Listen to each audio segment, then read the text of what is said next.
ආයිබෝවන් ආදරණීය දරුවනේ සාමාන්‍ය පෙළ විභාගයට මෙවර ලියන්න ඉන්න දරුවන්ගේ ප්‍රශ්න පත්‍ර සාකච්ඡා කිරීමේ වැඩසටහන් මාලාවේ අද පුතාලට 2017 ප්‍රශ්න පත්‍රයේ පළවෙනි කොටස AB කොටත් එකම සම්පූර්ණ සාකච්ඡා වෙනවා. චූටි ප්‍රමාදයක් නම් වුණා පුතේ. මොකද මට චුට්ටක් වැඩි වෙච්ච නිසා දවසක විතර වගේ ප්‍රමාදයක් වුණා මේ වීඩියෝ එක ඔයාලට එවන්න. නමුත් මම ඔයාලට පොරොන්දුවක් වුණා මම WhatsApp එකට දැම්මා. ඊළඟ මාසේ පුතාලට ප්‍රධාන තීමා ටිකත් එක්ක මම වීඩියෝස් 8ක් විතර අනිවාර්යයෙන්ම සාකස් කරනවා. ඒකට ප්‍රමුඛ ස්ථානය දෙනවා. මොකද විභාගයට ඕගොල්ලන්ට තව ආසන්න කාලයක් තියෙන නිසා. ඒ නිසා විශේෂයෙන්ම නිර්මාණ පාඩම්, ඊළඟ ත්‍රිකෝණමිතිය පාඩම්,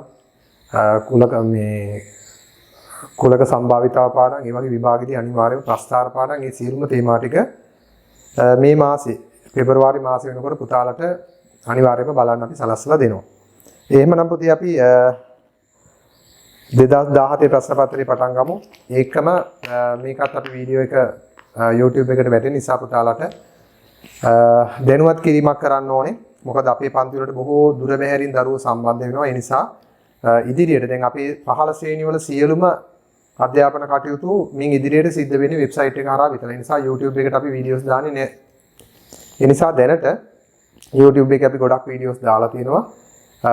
අපේ වෙබ්සයිට් එකේ තියෙන suraguruvideo.com කියලා. ඒ වගේම WhatsApp අපේ නම්බර එක මේ නම්බර එක මේ හරහා ගොඩාක් වෙලාවට අපිට සම්බන්ධ වෙන්න පුළුවන්.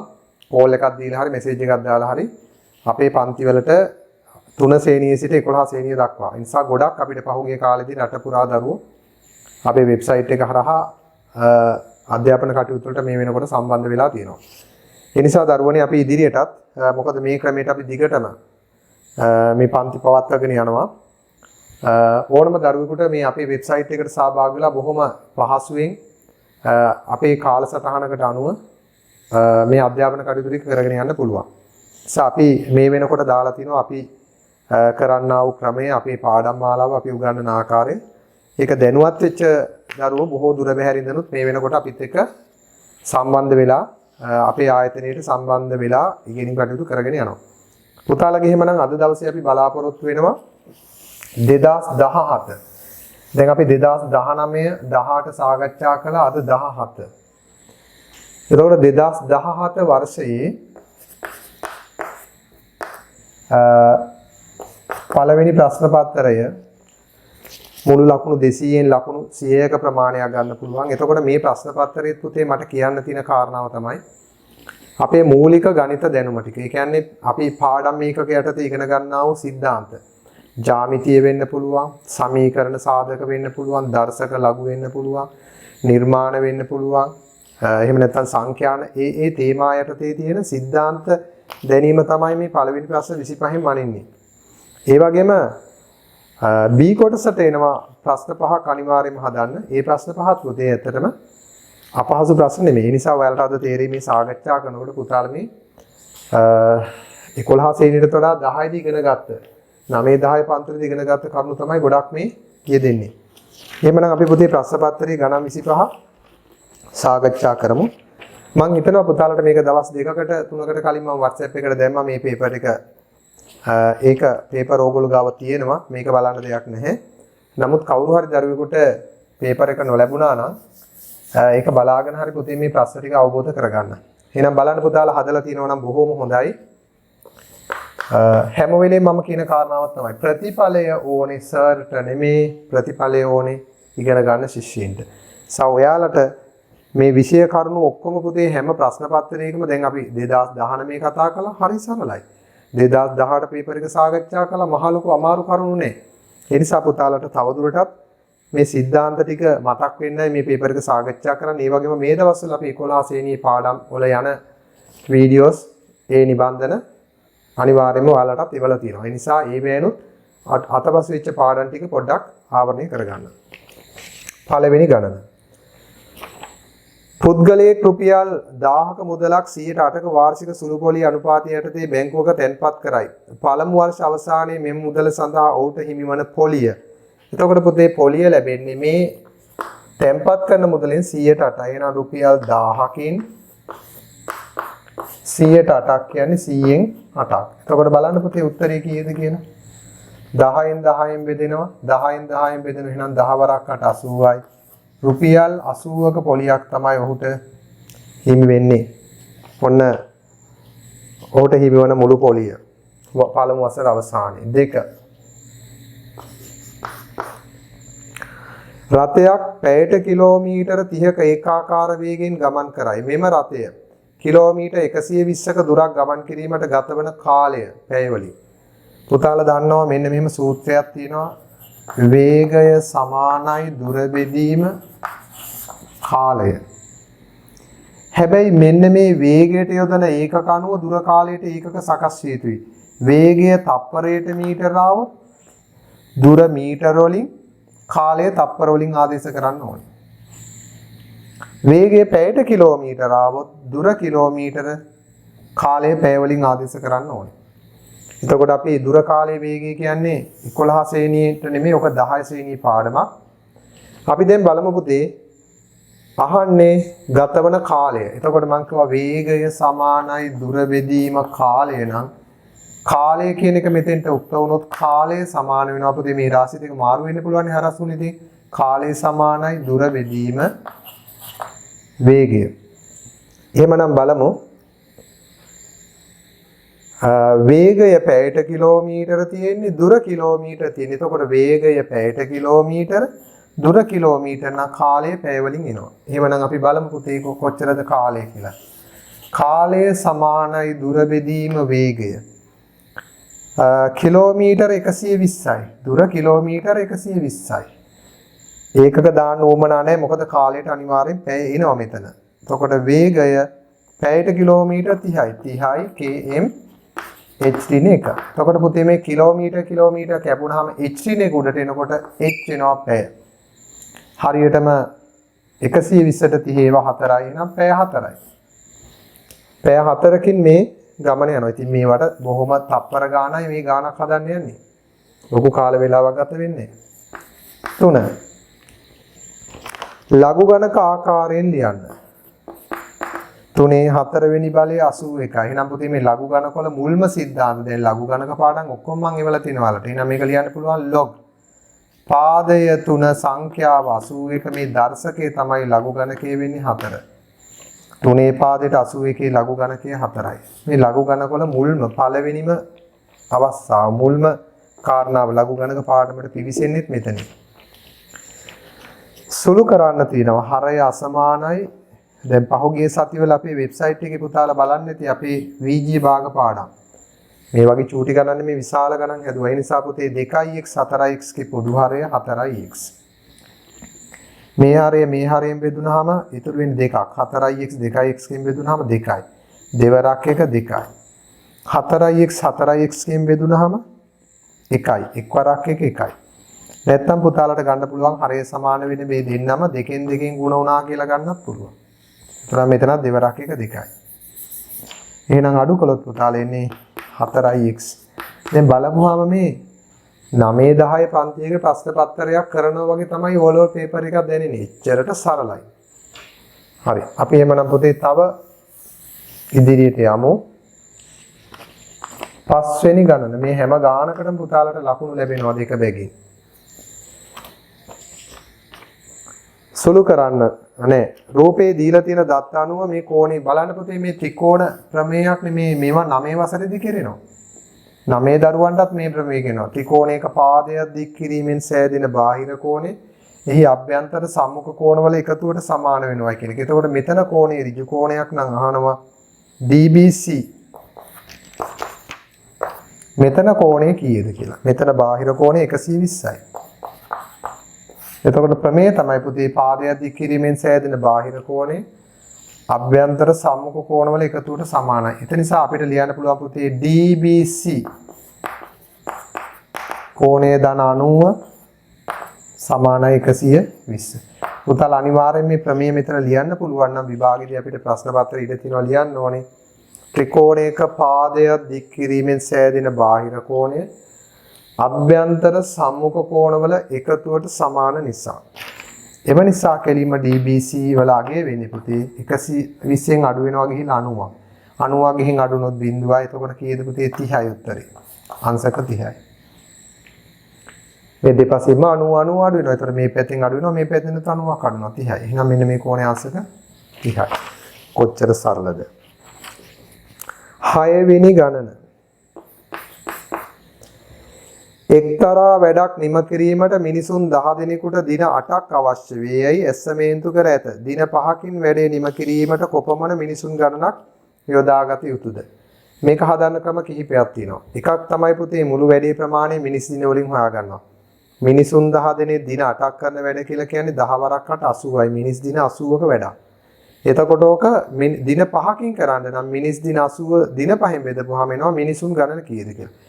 නැත්තම් පොතේ ඕක කාර්ය ප්‍රමාණය සමාන කිරීමක් විදිහට ගන්න පුළුවන්. ඔය මුළු වැඩේ එකම වැඩක්නේ.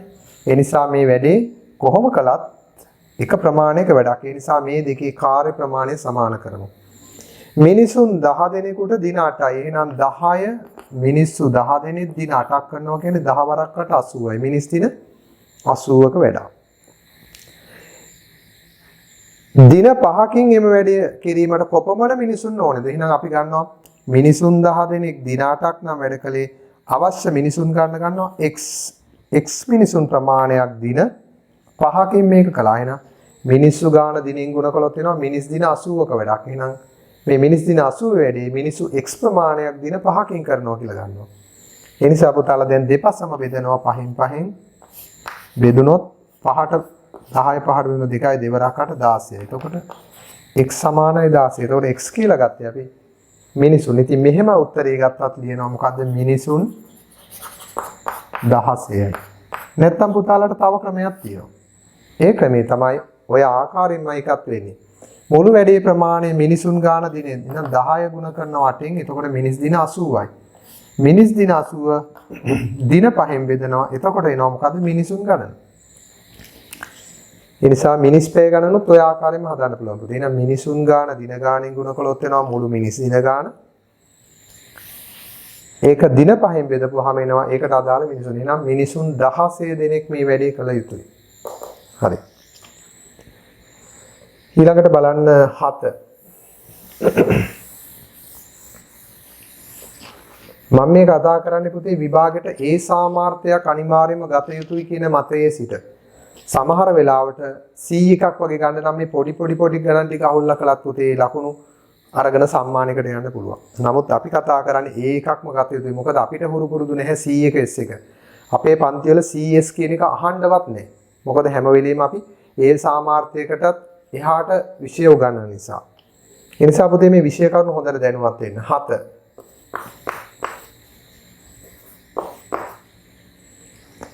2xy හා 4y බීජ ප්‍රකාශන දෙකේ කුඩා පොදු ගුණාකාරය සොයන්න. එතකොට 2xy 4y වර්ග මේ දවස්වල අපි 10 11 පන්ති වල මේවා තමයි බලන්න වීඩියෝස් වල නිකමටවත් නේද ඔය අනම්මනම් වල්පල් බල ඉන කාල වේලාවේ තමන්ගේ විෂය කරුණු ටික කරගත්තා නම් තමන්ගේ මුළු ජීවිත කාලෙම වටින දෙයක් ලැබෙනවා. හොඳ ප්‍රතිඵලයක්. 2xy කියන්නේ දරුවනේ 2 ගුණ කිරීම x ගුණ කිරීම y. 4 කියලා කියන්නේ 2 බල 2 y බල 2. එතකොට මේ විදිහට දර්ශකාකාරයෙන් ලියාගත්තොත් උපරිම බලවල ගුණිතය තමයි පුතාලා කුඩා පොදු ගුණාකාරය කියලා ගන්න. මේක ඕනම ලොකු ප්‍රකාශනයකට ගන්න පුළුවන්. දැන් 2 උපරිම බලය 2 බල 2. x ගේ උපරිම බලය x y ගේ උපරිම බලය y 2. එහෙනම් 2 වර්ගය 4යි xy වර්ග මෙන්න කුඩා පොදු ගුණාකාරය.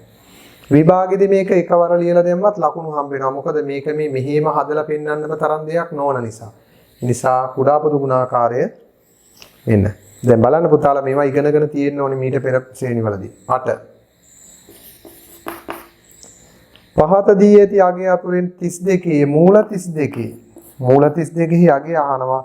පළමු සන්නිකර්ෂණයට මෙන්න මේ කට්ටියකින් කවුද කියලා. 5.2ද 5.3ද 5.7ද 5.9ද. පුතේ මේක හදන්න හොඳම ක්‍රමයක් තමයි නිමානිත ක්‍රමය. දැන් මූල 32 ගත්තාම මූල 32ට දෙපස තියෙන වර්ග සංඛ්‍යා දෙක තමයි 32ට මෙහා පැත්තේ තියෙනවා 25. මේ පැත්තේ තියෙනවා 36. අපි දන්නවා 25 වර්ගමූලය 5යි. 36 වර්ගමූලය 6යි.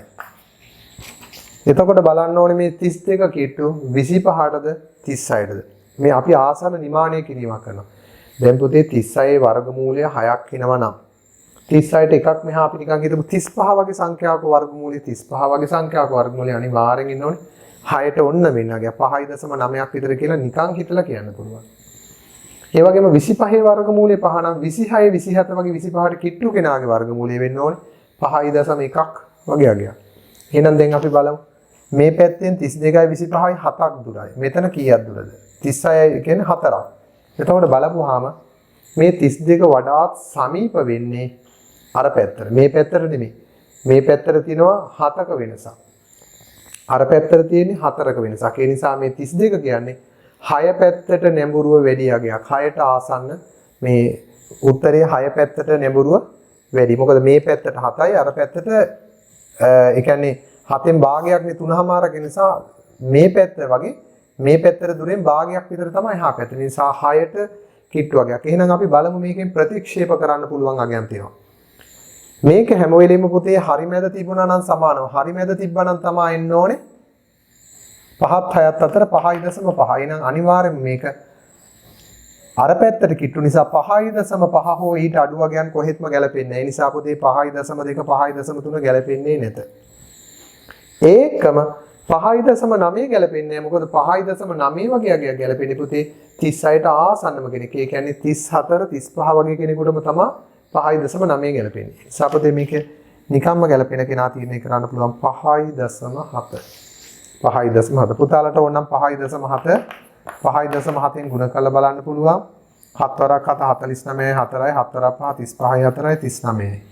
5 වරක් 7 35න් 5 3ක් ඉදිරි 5 වරක් 5 25යි 3යි 28යි බලන්න එකතු කරලා 9 9යි 5යි 14 8යි 3යි 11යි 12යි 1ක් ඉදිරි 2යි 1යි 3යි 32.4 නම ඉතින් හරිනේ 32කට ටිකක් ආසන්නයි නේද 32කට ටිකක් කිට්ටු වගේ 32.4යි නම. ඒ නිසා පුතාලා මේ උත්තර හතරෙන් සුදුසුම කෙනා තමයි 5.7. මම මේ විෂය කරුණුත් එක්කමයි පුතාලා මේ පාඩම කරගෙන යනවා. 9 ඍජු කෝණී ත්‍රිකෝණයක් දීලා තියෙනවා.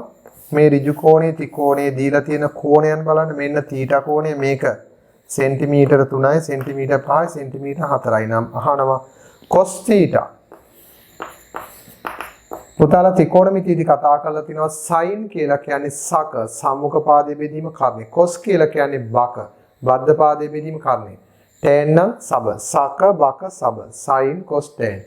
එතකොට cos කියන්නේ පුතේ නේද? ඔයාලා දන්නවනේ. අපි කියන්නේ සක බක සබ සම්මුඛ පාදයේ බෙදීම කර්ණය කියලා කියන්නේ sin. බද්ධ පාදයේ බෙදීම කර්ණය කියලා කියන්නේ cos. සබ කියලා කියන්නේ tan. ඒ නිසා මේකේ cos theta කියන්නේ පුතේ බද්ධ පාදේ. හැම වෙලෙම මේ thetaගේ බද්ධ පාදය තමයි thetaට සම්බන්ධ වෙච්ච පාදේ. බද්ධ පාදය 3යි කර්ණය 5යි 5න් 3යි. ඔයාලට මම ත්‍රිකෝණමිතිය පාඩම් වලදී මේ උගන්වලා තියෙනවා අති දෙවන්ත විදියට මේ මට්ටමට මේ ගොඩක් ඉහළට. නිසා අපේ පාඩම් මාලාවට සම්බන්ධ වෙච්ච දරුවන්ට ඒවා යන්තම් මතක් කරගත්තා නම් පුතේ ඉතින් ඒක කියන්නේ අනිවාර්යම නිසැකේම ඔබ ලබන්නා වූ ප්‍රතිඵලයක්මයි. 10 බලන්න පොදු සම්භාවිතාව සූත්‍රයේ පද කිහිපයක් දීලා තියෙන්නේ නේද? NA A සිද්ධියේ අවයව A කුලකයේ අවයව දීලා B කුලකයේ අවයව දීලා A මේල B දීලා අහනවා A ඡේදන B. එහෙමනම් පුතේ ඔයාලා දන්නවා A මේල B A හෝ B කුලකයේ අවයව ගන්න සමානයි NA ධන NB අඩු කිරීම N A ඡේදනයේ B. ඔයාලා මේවා 10 දිත් කරලා තියෙනවා. මේකෙන් අහන්නේ පුතේ මෙන්න මේක. NA ඡේදනේ B අහන්නේ. එහෙනම් මේක ඍණ නිසා මේක මේ පැත්තට ගියමු සමීකරණේ. මේක කෙලින්ම මේ පැත්තට ගෙනාවොත් මේ පැත්තට එන්නේ NA ඡේදනේ B. මේ ඍණ පදේ මෙහාට આવොත් ධන. සමාන වෙන්නේ NA ධන NB ගෙන් දැන් මේ මේල පදය අර පැත්තට දානවා. ඍණ N A මේල B. ඔක එකවර ලියන්න පුළුවන්. මේ ඍණ පදය මේ පැත්තට ගෙනාම ධන මේ ධන පදේ එහා පැත්තට දාපු ඍණ ඕන්න දැන් ඡේදනය මේ පැත්තේ උක්ත වෙලා තියෙනවා. එහෙනම් අපි පද ආදේශ කරමු. NA කියලා කියන්නේ 5යි. A ගේ අවයව 5යි. NB කියන්නේ B ගේ අවයව 7යි. ඔකෙන් අඩු කරන්න ඕනේ A මේල B 10ක්. 7යි 5යි 12න් 10ක් 2යි. එසේනම් පුතේ ඡේදන කුලකයේ අවයව ගන්න 2යි. හරිම ලේසි. මේ සූත්‍රය අපි ඔයාලට හොඳට උගන්වලා මෙවෙන් අභ්‍යාස කරවලා තියෙනවා. එහෙමනම් බලන්න පුතාලා තව සරල ගාණක් දීලා තිනවා 11. x වර්ග ඍණ 36. તો විභාගයේදී වර්ග දෙකක අතරේ චූටි ගාණක් අහන්නේ සමහරලාට අපි නම් පාඩම උගන්වනකොට පාඩමේ ගොඩාක් ගැඹුරට යනවා. බලපහම චූටි දේවල් අහන්නේ විභාගෙට නේ. x වර්ග ඍණ 36 කියන්නේ 6 වර්ග. එහෙනම් සාධක දෙක තමයි පුතේ එකක් x ඍණ 6 අනිත් එක x ධන 6. හරි. අපි ඊළඟට බලමු 73 පිටුව. 12 වෙනි ගණන ඉඳන්.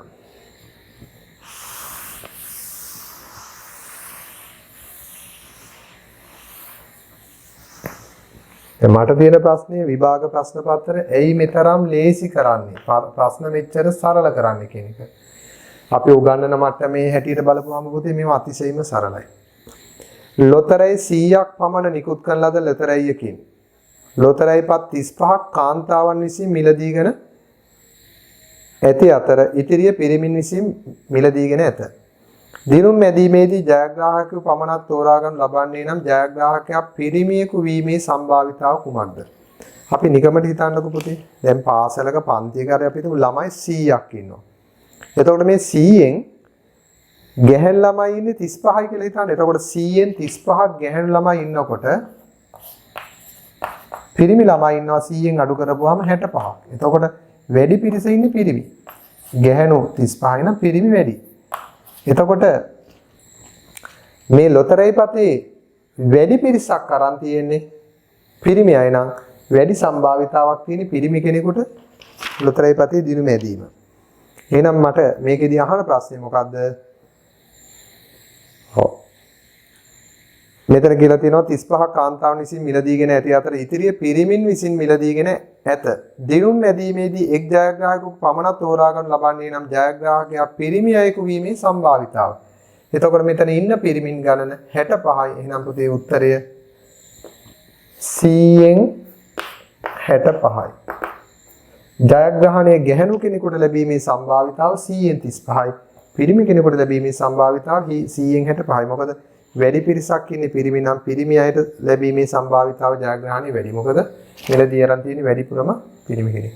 මේක පහෙන් බෙදුනොත් පුතේ 20යි 13 අර 5ට 5 නිසා එහෙනම් සරලම උත්තරේ දියන්න ඕනේ. 13.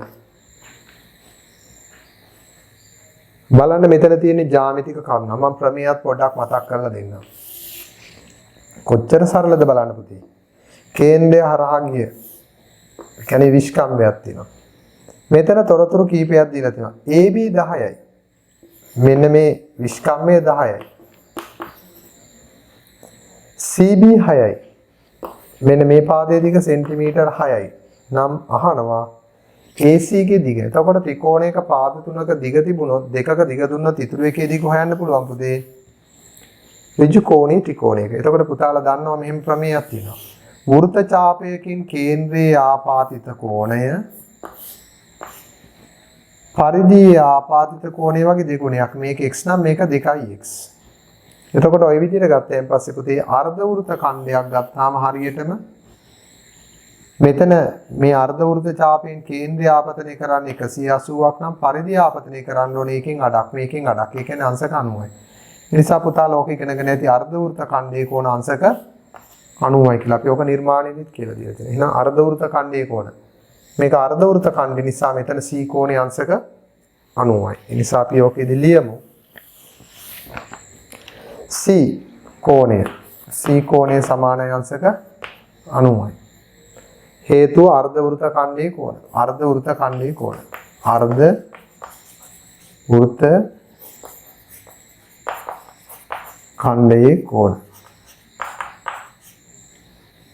දැන් එහෙමනම් අපි හොයන්න යන්නේ මේකට පයිතගරස් සම්බන්ධය දාලා. පයිතගරස් සම්බන්ධය දැම්මොත් මොකද මේක ලියන්න ඕනෙත් නෑ පුතේ. කෙලිම පයිතගරස් සම්බන්ධය දාපු ගමන් ලකුණු හම්බ වෙනවා. AC වර්ග ධන 6 වර්ග සමානයි කර්ණයේ වර්ග. එහෙනම් කර්ණය කියලා කියන්නේ 10යි. ඕක 9 ශ්‍රේණියේදී පයිතගරස් සම්බන්ධය අපි ඉගෙන ගන්නවා. AC වර්ග ධන 36 සමානයි 100. ධන 36 ගිහිල්ලා අඩු වුණොත් පුතාලා AC වර්ග සමාන වෙනවා CN 36ක් අඩු වුණොත් පුතේ 64යි. දෙපසම වර්ගමූල ගන්නවා. ගත්තාම AC ධන හොරින ගන්න ඕනේ මොකද අනිවාර්යෙන් දිගක් ධන නිසා 8යි. ඒ නිසා මේ ඍජු කෝණී ත්‍රිකෝණී මේ පාදය 8යි. අපි දන්නවනේ පුතේ 6 8 10 කියන්නේ පයිතගොරස් ත්‍රිකයක්. ඒ නිසා අනිවාර්යෙන් පයිතගොරස් සම්බන්ධය දාන්න. දැන් මේ නැතත් අපි දන්නවා 3 4 5 අනුපාතයට පයිතගොරස් යෙදෙනවා වගේම මේ අනුපාතي පුතාලා දන්නවනේ දැන් 3 4 5 කියන්නේ බොහොම ප්‍රසිද්ධම පයිතගොරස් අනුපාත. තව වගේ අනුපාත ඉතින් මේකේ දෙගුණය ගත්තාම 6ට 8ට 10යි. මේක කර්ණය. මේකේ තුන් ගුණය ගත්තොත් 9යි. මේකේ තුන් ගුණය 12යි. මේකේ තුන් ගුණය 15යි නා. 9 12 15 15 කර්ණය. පයිතගොරස්. 4න් 4න් ගුණ කළොත් 12යි. 16යි.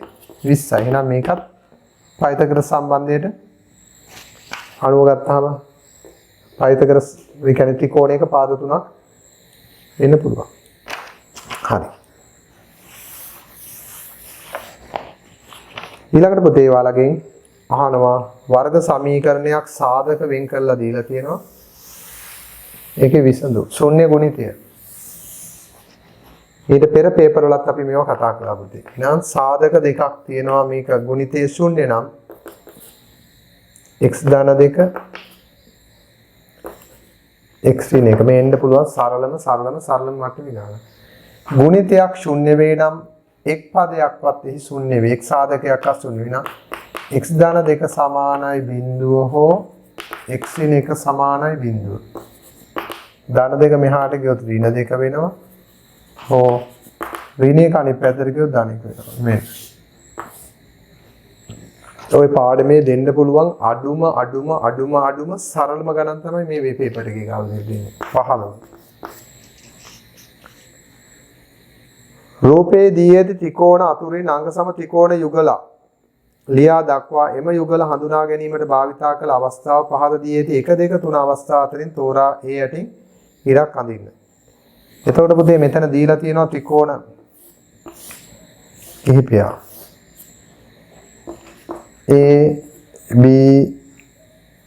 E D C මේක අංශක 61යි මේක 62යි මේක 62යි මේක 61යි මේක 61යි මේක 62යි මේ රූප සටහනේ යනවා නම් මේක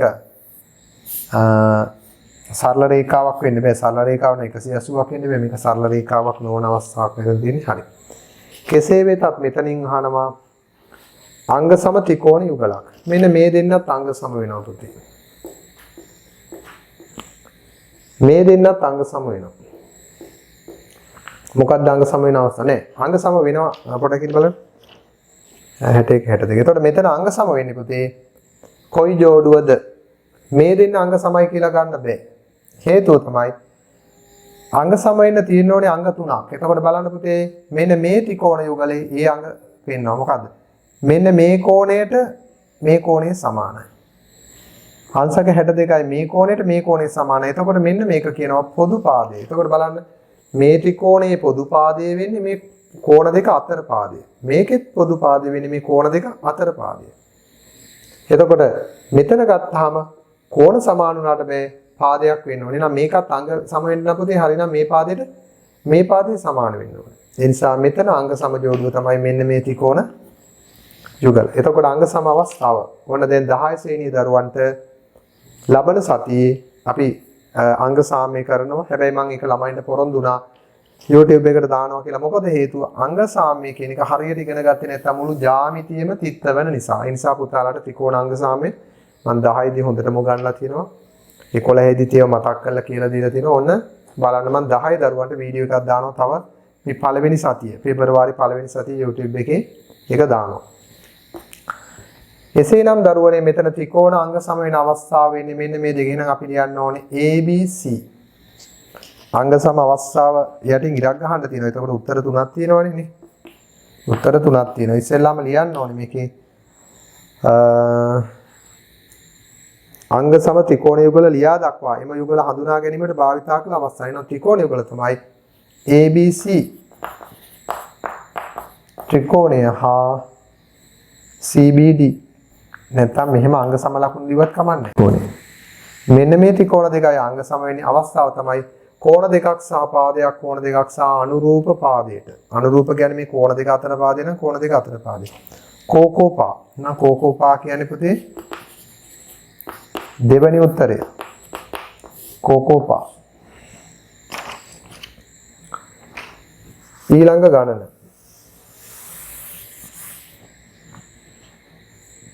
දහසේ ජාල රේඛයක් අඳින්න තියෙනවා. ඒතකොට ජාල රේඛයක් විශේෂත්වය තමයි පුතේ ඒක විශේෂිත තීර ප්‍රස්ථාරයක්. තීර එකිනෙකට යාබද වෙන්න අඳින්න ඕනේ. තීරවල වර්ගඵලය සංඛ්‍යාතයට සමානුපාතික වෙන්නත් ඕනේ. ඒ නිසා පුතාලා දැන් තරම අසමාන පන්ති ප්‍රාන්තරවල ජාල රේඛ ඇඳලා තියෙනවා. 0 5 10 15 20 20න් අවසන්. කොහොමද මේක ඇඳෙන්න ඕනේ? මෙතන දීලා තියෙනවා පොඩි පොඩි උදා පටල මෙතන 5 මෙතන 10 මෙතන 15 ආදි වශයෙන්.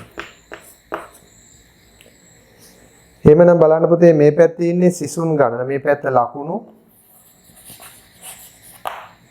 මේ පැත්ත සිසුන් ගණන.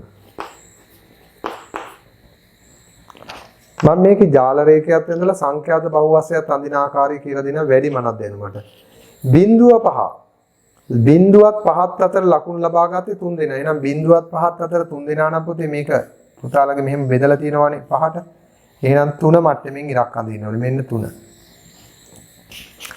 5 10 10 දෙනා. එහෙනම් 5 10 අතර ලකුණු ලබා ගත්ත පිරිස 10 දෙනා. එහෙනම් හරියටම 10 මට්ටමින් අඳින්න ඕනේ. තීර. ඔන්න දෙවෙනි තීරය. පළවෙනි තීරේ එන්න ඕනේ මේ මෙතන නම් ප්‍රශ්න පත්‍රේ නමුත් විභාග ප්‍රශ්න පත්‍රේ බොහොම ලාභහැතිරි තියෙන්නේ. මෙන්න දෙවෙනි. ඊළඟට දීලා තියෙන්නේ 10 20. ලකුණු 10ත් 20ත් අතර ගත්ත පිරිස 10ක් ඉන්නවා. එතකොට පුතේ 10 20 කියලා කියන්නේ මෙතන පන්ති දෙකක පරතරයක්. පන්ති දෙකක පරතරයක් නම් හැම වෙලෙම මේ සංඛ්‍යාතය දෙකට බෙදලා ගන්න ඕනේ. එහෙනම් පුතේ අඳින්න ඕනේ 10ක් උසට නෙමෙයි. මේ ළමයි 10 දෙනා අඳින්න ඕනේ ඒකක 5ක් උසට. එතකොට පන්තිය දෙගුණයක් පළල නිසා පළලින් දෙගුණයක් වැඩි නිසා මේ සංඛ්‍යාතය දෙකට බෙදලා අඳින්න ඕනේ 5ක් උසට. හරි. එතකොට මෙන්න මේ විදිහට තමයි අඳින්න තියෙන ජාල රේඛය. බැරි වෙලා හරි ඕක විභාගෙදී සංඛ්‍යාත බහුවස්ය අඳින්න කිව්වොත් ඒකත් දැනගන්න පුතේ. මේ පැත්තට දික් කළා ඒකක මේට සමාන දුරක් මෙහෙම වෙන් කරනවා. එහෙනම් මේ හැම තීරයකම මුදුනේ මධ්‍ය ලක්ෂය. මෙතන මධ්‍ය ලක්ෂය, මෙතන මධ්‍ය ලක්ෂය, මෙතන මධ්‍ය ලක්ෂය.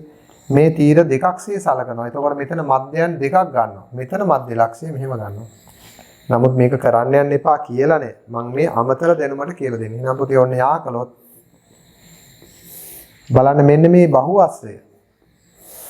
මේ තිරස් අක්ෂයෙන් සමන්විත මේ බහුවස්ත්‍රය. වර්ගඵලයෙන් සමානයි මේ තීර ටිකේ වර්ගඵලද මේ වර්ගඵල සමාන වෙනවා. මේ දෙකට මේ වර්ගඵලයට මේ වර්ගඵලය සමාන වෙනවා. ඒ නිසා මේ මුල්ල ඉවත් වුණාට මෙතනින් කොටසක් බහුවස්ත්‍රයට අයිති වෙනවා. මෙතන මුල්ල ඉවත් වුණාට මෙතනින් කොටසක් අයිති වෙනවා. ඒ නිසා මේ තීරවල වර්ගඵලය මේ සංඛ්‍යාත බහුවස්ත්‍රයේ වර්ගඵලයට සමාන වෙනවා. ඒවා ඔයගොල්ලෝ දැනගත යුතු තියරි. ඊළඟට බලන්න මේ සරල ජ්‍යාමිතික ප්‍රශ්නයක් අහන්නේ. පුතාලා දන්නවා වෘත්තය ඡාපය දැන් වෘත්තයක ජායක් ඇන්දොත් ප්‍රමේය දෙකක් තියෙනවනේ සම්බන්ධ නේද? ජායක මධ්‍ය ලක්ෂය දැන් වෘත්තයක ජායක මධ්‍ය ලක්ෂයට කේන්ද්‍රයේ සිට රේඛාවක් යා කළොත් හරි මැද ලක්ෂයට එතකොට කියනවා ඒ ආකන රේඛාව ජායට ලම්බක වෙනවා. ඒ වගේම ජායට ලම්බකයක් ගැහුවොත් අපි කියනවා මේ ජාය හරියටම සමච්ඡේද වෙනවා. එතකොට මේ ප්‍රමේයයන් දෙක මොකද්ද පුතේ? එකක් වෘත්තයක ජායක මධ්‍ය ලක්ෂයට කේන්ද්‍රයේ සිට ඇඳි රේඛාව.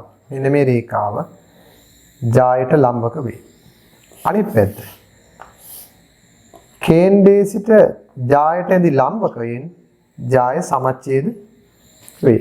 ඒ නිසා පුතේ හැම වෙලෙම ලම්බකයක් ගහුවම ජාය සමානව දෙකට බෙදෙනවා. ඒ නිසා මෙතන ජායට ලම්බක වේ. එතකොට පුතේ මෙතන අහන ප්‍රශ්න ටිකට උත්තර හරිම සිම්පල්. මේ අහන විදිහට බය වෙන්න එපා. මේවා සිම්පල්. අහනවා පළවෙනි එක xy සමානයි 2යි xz වෙනවද කියලා. බලන්න. xy කියලා කියන්නේ මේ ජායේ මුළු දිග සමාන වෙනවද 2යි xz. ඒ කියන්නේ xz වගේ දෙගුණයක් වුණේ පුතේ මේක සමච්ඡේද වුණාන් පස්සේ මුළු ජායේ දිග xz වගේ දෙගුණයක්. ඕනනම් ලියන්න තිබුණා yz වගේ දෙගුණයක්. ඒ නිසා මේක සත්‍යයි. මේක හරි. XOY කෝණය. XOY කෝණය සමානයි 2යි XOZ බව. ඔක වෙනවද බලන්න. XOY කියලා කියන්නේ මෙන්න මේ මුළු කෝණය. මෙන්න මේ සම්පූර්ණ කෝණය XOY සමාන වෙනවලු XOZ වගේ දෙගුණයක්. XOZ මෙන්න මේ පුංචි කෝණය වගේ දෙගුණයක්. ඒකත් වෙනවා පුතේ. ඇයි එහෙම වෙන්නේ? පුතාලා දන්නවා මේ දෙපස්ස ත්‍රිකෝණය වල අංග සම වෙනවා. මේක අංග සම වෙච්ච ගමන් පුතේ මේ කෝණයට මේ කෝණය සමානයි. මේක කොහොමත් එක මූර්තිය හරි මේ පාදෙට මේ පාද සමානයි. මේ කෝණයට මේ කෝණය සමානයි. මේ කෝණ දෙක සමාන වෙනවා නම් මේ ලොකු කෝණය කියලා කියන්නේ මේ එක පැත්තක කෝණය වගේ දෙගුණයක්. ඒකත් හරි. ගණන් 17ක් අපි ගත්තා. තාම සරල ගණන්.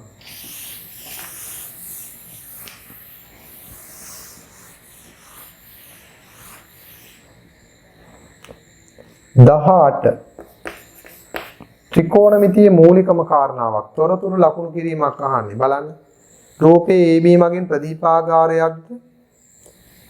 ප්‍රදීපාගාරයක් කියලා කියන්නේ පුතාලා දන්නවනේ වෙරළක් ගාව තියෙන උස කුළුණක් නේද? එහෙනම් මේ AB කියන්නේ ප්‍රදීපාගාරයක්. P හා Q මගින් කුඩා බෝට්ටු දෙකක්ද? එතකොට P කියලා කියන්නේ මේ මුහුදේ තියෙන බෝට්ටුවක්, Q කියලා කියන්නේ බෝට්ටුවක්. මේ රූප සටහන දීලා තියෙනවා. P බෝට්ටුවේ සිටින පුද්ගලයෙක් අංශක 30ක ආරෝහණ කෝණයකින් ප්‍රදීපාගාරයේ මුදුන වන B නිරීක්ෂණය කරයි. එහෙනම් බලන්න. P වල ඉන්න කෙනෙකුට මේ මුදුන පේනවා. එහෙනම් P වල ඉන්න කෙනෙකුට මේ මුදුන පේනවා නම් පුතේ ආරෝහණ කෝණය කියලා කියන්නේ කිසියම් නිරීක්ෂකයෙක් ඉන්නවනම් තැනක ඒ නිරීක්ෂකයාගේ S මට්ටමට අපි කියනවා නිරීක්ෂක රේඛාව. අපේ නිරීක්ෂක රේඛාව තියෙන්නේ අපේ S මට්ටම. අපි S මට්ටමට වඩා උඩ දෙයක් බලනකොට අන්නේ ඉහළට එස වෙලා තියෙන කෝණය ආරෝහණ කෝණය. නිසා අපි ඉහළ ඇති දෙයක් බලනවා නම් මේක ආරෝහණ කෝණය. ඒ වගේම අපි උඩක ඉඳන් නැත්නම් හිටන් ඉඳද්දී නම් පොළොව දිහා බලනවා. එතකොට අන්නේ කෝණය අවරෝහණ කෝණය. හැම වෙලෙම පහළට නිරීක්ෂක රේඛාවෙන් පහළට බලන එක අවරෝහණ කෝණය. මේක අවරෝහණ කෝණය. මේක ආරෝහණ කෝණය. එතකොට බලන්න මෙතන දෙවණියට කියනවා B සිටින පුද්ගලයෙක් අංශක 20ක අවරෝහණ කෝණයකින් Q. එහෙනම් B වල ඉන්න කෙනෙක් දකින්න Q වල අවරෝහණ කෝණය දෙන්නේ BQ යා කරනවා. මෙන්න මේකෙලින් තිරස් රේඛාවක් හදිනවා හරියටම මේකට සමාන්තර. ඇඳලා තමයි මෙන්න මේ කෝණය. මේක තමයි අවරෝහණ කෝණය.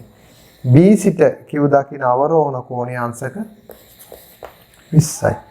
මේ ආරෝහණ කෝණය අංශක 30යි. නිසා ওই දෙක ලකුණු කරන්න විතරයි තියෙන්නේ. රූප සටහන ඇඳලා. නිරීක්ෂකයාගේ උසවල් නොසලකා හරින්න කියන්නේ PQ පොළොව මට්ටමේටම මම මේ නිරීක්ෂණ උසක් ගන්නෙ. ඊළඟට බලන්න පුතාලා න්‍යාස ගුණිතය. අපි න්‍යාස පාඩම ගොඩාක් සාකච්ඡා කළා පහුගිය කාලේ. ඒතර න්‍යාස දෙකක් පහුගිය විභාග වල හැම සැරේම එවෙලා තිබ්බ බලන්න 19 වෙනි ගාන මේ න්‍යාසය ගුණ කරන්න ඕනේ. A ඍණ 2 2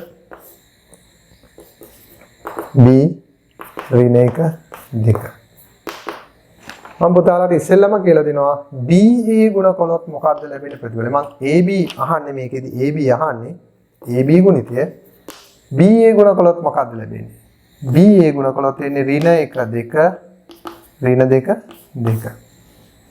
නේද? එතකොට මේ BA ගුණ කළොත් ලැබෙන්නේ මේකයි. එතකොට පුතේ මේකේ බලන්න පේලි 1යි තීර 1යි. එහෙනම් හැම වෙලෙම ගුණ කරන්නේ පේලි තීර. එහෙනම් පේලි 1යි තීර 1යි නම් ගුණ කළොත් ලැබෙන්නේ තනි අගයක්. එහෙනම් කොහොමද දෙන්නේ? ඍණ 1 ගුණ කරනවා ඍණ 2කින් එකතු කරනවා 2 ගුණ කිරීම 2. ඍණයි ගුණ කළොත් ධන 2 මෙතන දෙවරක් 2 4. එතකොට උත්තරේ මොකද්ද? 6. ඔන්න මෙහෙම තිබුණොත් දැන් අහන්නේ එහෙම නෙමෙයි පුතේ. දැන් අහන්නේ AB. AB කියලා කියන්නේ ඍණ 2 2 ගුණ කරන්න ඕනේ ඍණ 1 2. හැම වෙලෙම දරුවනේ ගුණ කරන්නේ පේලි තීරත් එක්ක. දැන් පුතාලට මේ ගුණිතය උගන්ලා තියෙනවා පේලි තීර. එහෙනම් උත්තරේ ගන්නේ කොහොමද? මේ පේලිය මේ තීරයෙන් ගුණ කරනවා ඍණ 2 ගුණ කරනවා ඍණ 1කින්. ඊළඟට මේ පේලිය ගුණ කරනවා මේ තීරයෙන්. ඍණ දෙක ගුණ කරනවා දෙකෙන්. මේ පේලිය මේ තීරයෙන් ගුණ කරනවා දෙක ගුණ කරනවා ඍණ එකෙන්. මේ පේලිය මේ තීරයෙන් ගුණ කරනවා දෙක ගුණ කරනවා දෙකෙන්. පුතාලට ඔගේ රහසකුත් තියෙනවා මම කියලා දෙන්නම්. මෙතන දෙවරක් එක 2යි ධන 2යි මෙතන ඍණ 4යි මෙතන ඍණ 2යි මෙතන 4යි. එන්න උත්තරය. හැම වෙලෙම මේ ಗುಣ කරන න්‍යාසවල ගණය බලන්න පුතේ. මේ න්‍යාසයේ ගණය මොකද්ද? පේලි 2යි තීර 1යි. මම උඩින් ලියන්න මෙහෙම ලියන්නකො. මේ න්‍යාසයේ ගණයනේ පේලි 2යි තීර 1යි. මේ න්‍යාසයේ ගණයන්නේ පේලි 1යි තීර 2යි. එහෙනම් හැම වෙලෙම මේ අග දෙන්න ගුණ කළොත් ඒ කියන්නේ පළවෙනි එකේ පේලි ගාන සහ අනිත් න්‍යාසයේ තීර ගාන තමයි ගන්න. එහෙනම් මේක ගුණ කළොත් ලැබෙන්න ඕනේ දෙකේ න්‍යාසයක්. මේ තියෙන්නේ පේලි දෙකේ තීර දෙකේ න්‍යාසය. එතකොට මෙහෙම තිබුණාම මතකද? මම කියවනේ මේක අනිත් පැත්ත. BA ගත්තොත් B සහ A ගුණිතය ගත්තොත් එතකොට B ගේ ගණය මොකද්ද? 1 2. A ගේ ගණය 2 1. එතකොට ලැබෙන්න ඕනේ මොකද්ද? එකේ න්‍යාසයක්. ගණය 1 1 වූ න්‍යාසයක්. ඒක තමයි මම ඉස්සෙල්ලා සුළු කරලා පෙන්නන අර උත්තරයක් ආවේ. ඒ නිසා න්‍යාස ගුණ කිරීම කියන දේ පොතේ අපි පන්ති කාමරේදී අපි පන්ති වල හිටපු දරුවන්ට ගොඩාක් කියලා දුන්නා. ගොඩක් අභ්‍යාස කෙරෙව්වා. අසා විභාග වලට ආපුවාම ඒක සරලයි. අපි ඊළඟට බලමු පුතාලා 20. ඕන වෘත්ත ප්‍රමේයක්. අපි වෘත්ත සම්බන්ධ දන්න ප්‍රමේය බලමු පුතේ. මතකද අපි ඉස්සෙල්ලා කතා කළා. වෘත්ත ඡාපයකින් කේන්ද්‍රයේ ආපාදිත කෝණය පරිධියේ ආපාදිත කෝණය වගේ දෙවුනේ. දැන් මේක තීටා නම් මේක 2යි තීටා. එපමණක් නෙමේ පුතේ මේ විදිහට ගත්තොත් මෙන්න මේ මහා ඡාපය මෙන්න මේ ඡාපයෙන් ගත්තොත් මේ ඡාපයෙන් කේන්ද්‍රය ආපතනය කරන කෝණය මේ කෝණය. මේ ඡාපයෙන් පරිධිය ආපතනය කරන කෝණය මේ කෝණය. නම් මේක ඇල්ෆා නම් මේක 2යි ඇල්ෆා. මේ කෝණය වගේ මේක දෙගුණයක් මේක වගේ මේක දෙගුණයක්. එතකොට බලන්න පුතේ මේ මැද කෝණය කීයද? 2යි ඇල්ෆා 2යි තීටා කියන්නේ 360යි. දෙකෙන් බෙදාගෙන ගිය ගමන් ඇල්ෆා ධන තීටා සමානයි 180යි. හරිනේ. වෘත්ත චතුරස්‍රයක කොහොමත් සම්මුඛ කෝණ පරිපූර්ණක වෙනව නේද? පුතේ මෙන්න මේ කෝණ දෙක එකතු 180ක් වෙනවා. වෘත්ත චතුරස්‍ර පාඩම්. එහෙනම් බලන්න දැන් ඔයාලගේ මේ ප්‍රශ්න පත්‍රයට අහලා තියෙන ගානට අදාළ ජ්‍යාමිතික දැනුම පුතාලට තියේද කියලා.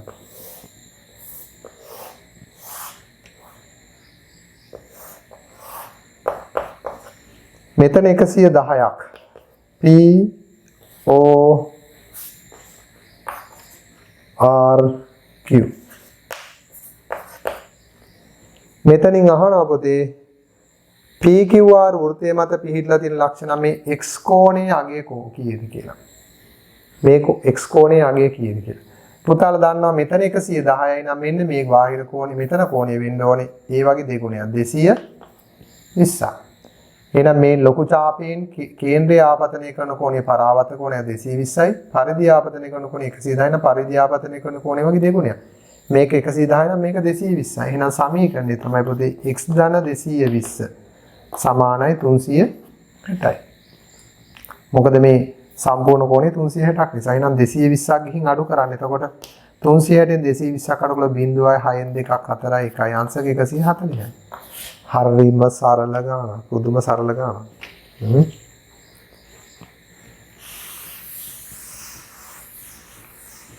නිර්මාණය L කේන්ද්‍රය වූ කේන්ද්‍රික ඛණ්ඩයේ රූපේ දී ඇත.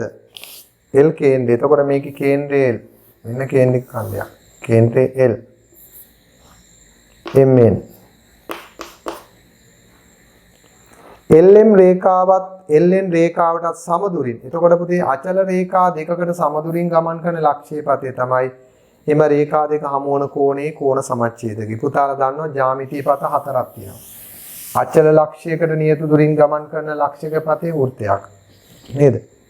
අචල ලක්ෂයකට නියත දුරින් ගමන් කළොත් ඒක වෘත්තයක්.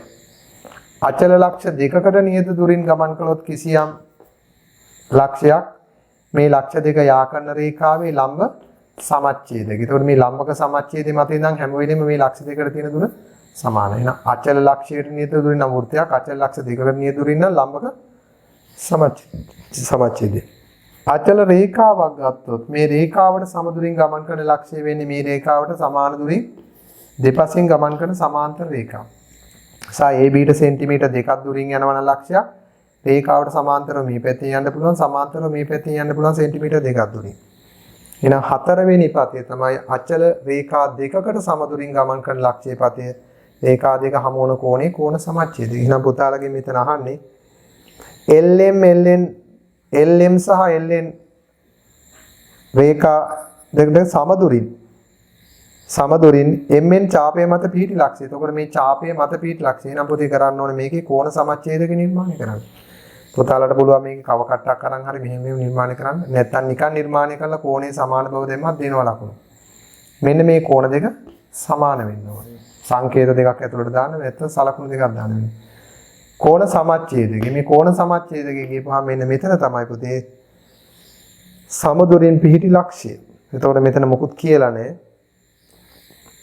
අවශ්‍ය නිර්මාණ රේඛාවල දල සටහන් දක්වන්න. එතකොට පුතේ ඉතින් මේක කව කට්ටෙන්ම කරලා පෙන්නුවත් කමක් නැහැ නේ. දල සටහන්. එතකොට කෝණ සමච්ඡේදකයයි කියන හැඟෙන්නේ සලකුණක් දාලා පෙන්වන්න ඕනේ. නැත්නම් කව කට්ටෙන් ඇදලා පෙන්වන්න ඕනේ. එතකොට කව කට්ටක් තියෙනවා පුතාලා කෝණ සමච්ඡේදකේ ගහලා පෙන්නපුවම හරි නේද? නිර්මාණ රේඛාවල දල සටහන්. එතකොට පුතේ දල සටහන් කියන එකෙන් අදහස් වෙන්නේ මේක කව කටුව නොතියන් දෙන්න පුළුවන්. මෙහෙම ගහනවා. මේ ස්ථානයේ තියලා මෙහෙමයි. මේ ස්ථානයේ තියලා මෙහෙම ගන්න කෝණ සමච්ඡේදකේ. මෙන්න මේ කෝණ දෙක සමාන වන පරිදි ඇන්දොත් මෙන්න මෙතන තමයි පුතේ අදාළ ලක්ෂ්‍ය. මේ තමයි අදාළ ලක්ෂ්‍ය. අදාළ ලක්ෂ්‍ය. හරි. 22 විභාගෙදී අපි ලකුණක්වත් කැපෙන්නේ නැති වෙන්න තමයි පුළුවන් තරම් වැඩපුර වැඩ කිර දාන්නේ නේද? මේ නිකන් අදින්න විතරයි කියලා තියෙන. නමුත් මේ අදාළ තැන් ලකුණු කරාට වැරද්දක් නැහැ. උස මීටර 7ක් වූ ඍජු සිලින්ඩරයක පරිමාව 88යි ඝන මීටර නම් සිලින්ඩරයේ පතුලේ අරේ මීටර වලින් සොයන්න. එතකොට මේ 22 වෙනි ගාන. පුතාලා දන්නවා මෙහෙම සිලින්ඩරයක් තියෙනවා නම් මේ සිලින්ඩරයේ පරිමාවට සූත්‍රය තමයි පතුලේ වර්ගඵලය ගුණ කිරීම. උසේ නම් පරිමාව සමානයි පතුලේ වර්ගඵලය πr වර්ග h. දැන් මේකට ආදේශ කරන්න ඕනේ. උස 7යි. එහෙනම් h වෙනුවට 7 ආදේශ කරන්න ඕනේ. අර යහන්නේ. එහෙනම් පරිමාවට 88ක්. පරිමාවට 88ක් දානවා 7 22යි.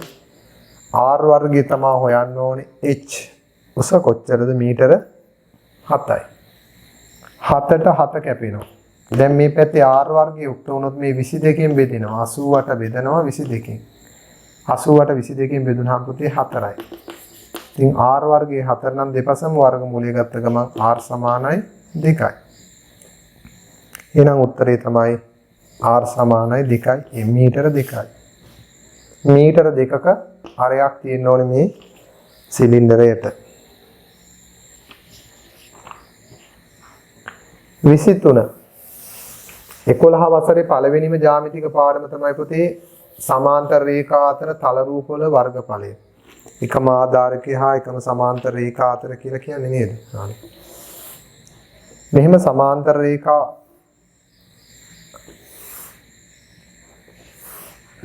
මෙන්න මෙයාට මෙයා සමාන්තරයි. එක බැගින් තියෙනවා. මේකට මේක සමාන්තරයි.